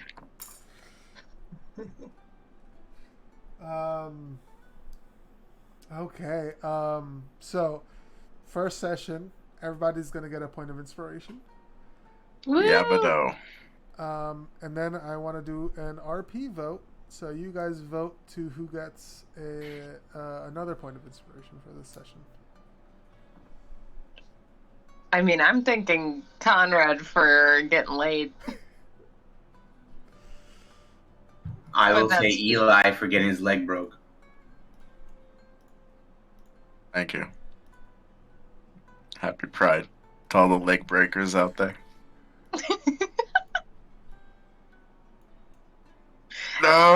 I really liked everything that was. Breakers. I liked everything Cheyenne did, like all the time, basically. So I have to vote for her. I'm constantly thinking about I got bit by a rat, but then Cheyenne was just like perfect throughout this. Thank you. I'm gonna go with Cheyenne. Okay. Good stuff. Thanks. Who hasn't voted? Is it Conrad? I already voted for Cheyenne. Oh, Cheyenne hasn't thank voted. you. Yeah, Cheyenne. No, I said Conrad because good for him. No, I must have not heard you then. Yeah, so Conrad voted for Cheyenne as well. So Cheyenne, you got the extra point of inspiration this time. Oh hell yeah! All right. Thank you all. Good show. Let's see. Before we go, I know Sean is going on a trip, so that's going to be about a month out. I would like to at least have another session in between, so maybe in... When do you get back from your trip, Sean? Like end of July-ish, but like we can play next week. Would you be able to play next Friday? Yeah, the 1st. Oh yeah, you're still there then. Okay, so we'll get together next week for sure. Yahoo!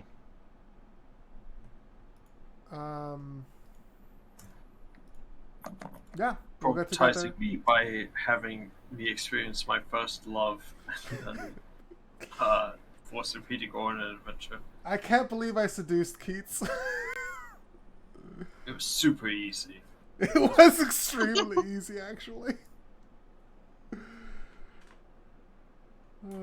Okay, yeah. We'll see everybody next week then. Hey. Bye. Good Thanks, night, everyone. This was a lot of fun. Yeah. Yes, good work, gang. Do it again.